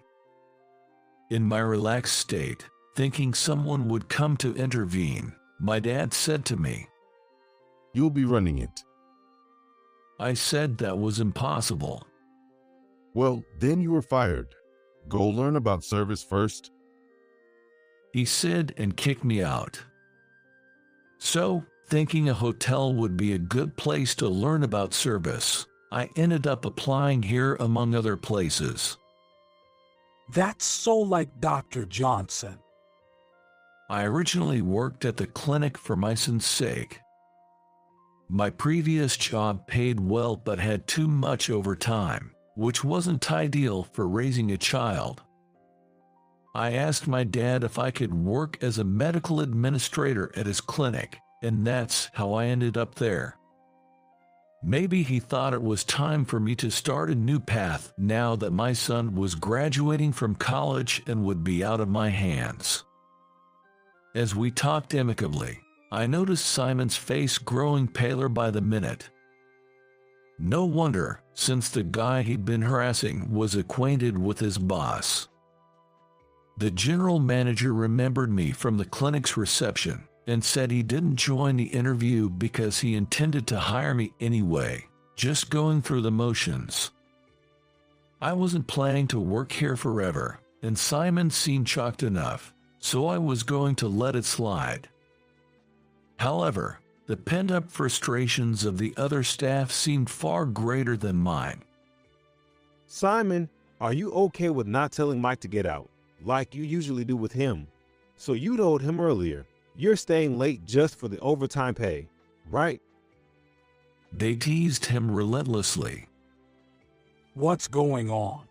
Was Mike really staying this late after a night shift? Well, you see, I wasn't aware of the circumstances. Simon started making excuses, but everyone told him he hadn't really listened to my explanation. The general manager took him away, and he didn't return for an hour. Simon, who had a good external image, seemed to have been the general manager's favorite until now, but as rain was likely over. Just when I thought I could go to work worry-free the next day, I received a message from my son on the train home. "I'm bringing my girlfriend over today." Could it be that her parents found out I quit my medical administration job and switched to being a hotel front desk staff at my age? Technically, it was a career move to manage a nursing home, but from my father's attitude, nothing specific seemed decided. I worried about what would happen if they wanted to cancel the cohabitation, not to mention the marriage. These thoughts kept me wide awake despite having just finished a night shift. That night, my son didn't come home with just his girlfriend but 2 other people. She introduced them as her father and sister. Nervous about what would be said, her father spoke to me. "Thank you for today. Today." Thank you for finding the charm." They were the family who had forgotten the charm. She had moved from the neighboring county to attend the same college as my son and lived alone. Her sister, too fond of her, seemed to have decided to apply to the same college. She said her sister staying in her room tonight, but apparently her sister had planned to stay at a hotel for studying the night before the exam. She suggested her sister to stay where I work instead. She tilted her head, saying she must have told my son. Why he kept it from me would be a story for another time. Given your son, I feel comfortable entrusting my daughter to him. Hearing this, I hastily responded with a smile. 2 weeks after that whirlwind day, it was officially announced that Simon was transferred. He hadn't been to work since the next day, leading some to think he had quit. Actually, the general manager had taken him aside for retraining to avoid further inconvenience to the front desk staff, I heard. But I dared not ask for details. He was set to start over as a staff member at a chain business hotel. Thanks to Mike, I became an instant hero at the front desk. On a personal note, there was another piece of good news. Though I shouldn't rejoice as a father, my son's cohabitation plans with his girlfriend were put on hold, for a good reason. Her sister, if she passed the exam, wanted to live with her big sis.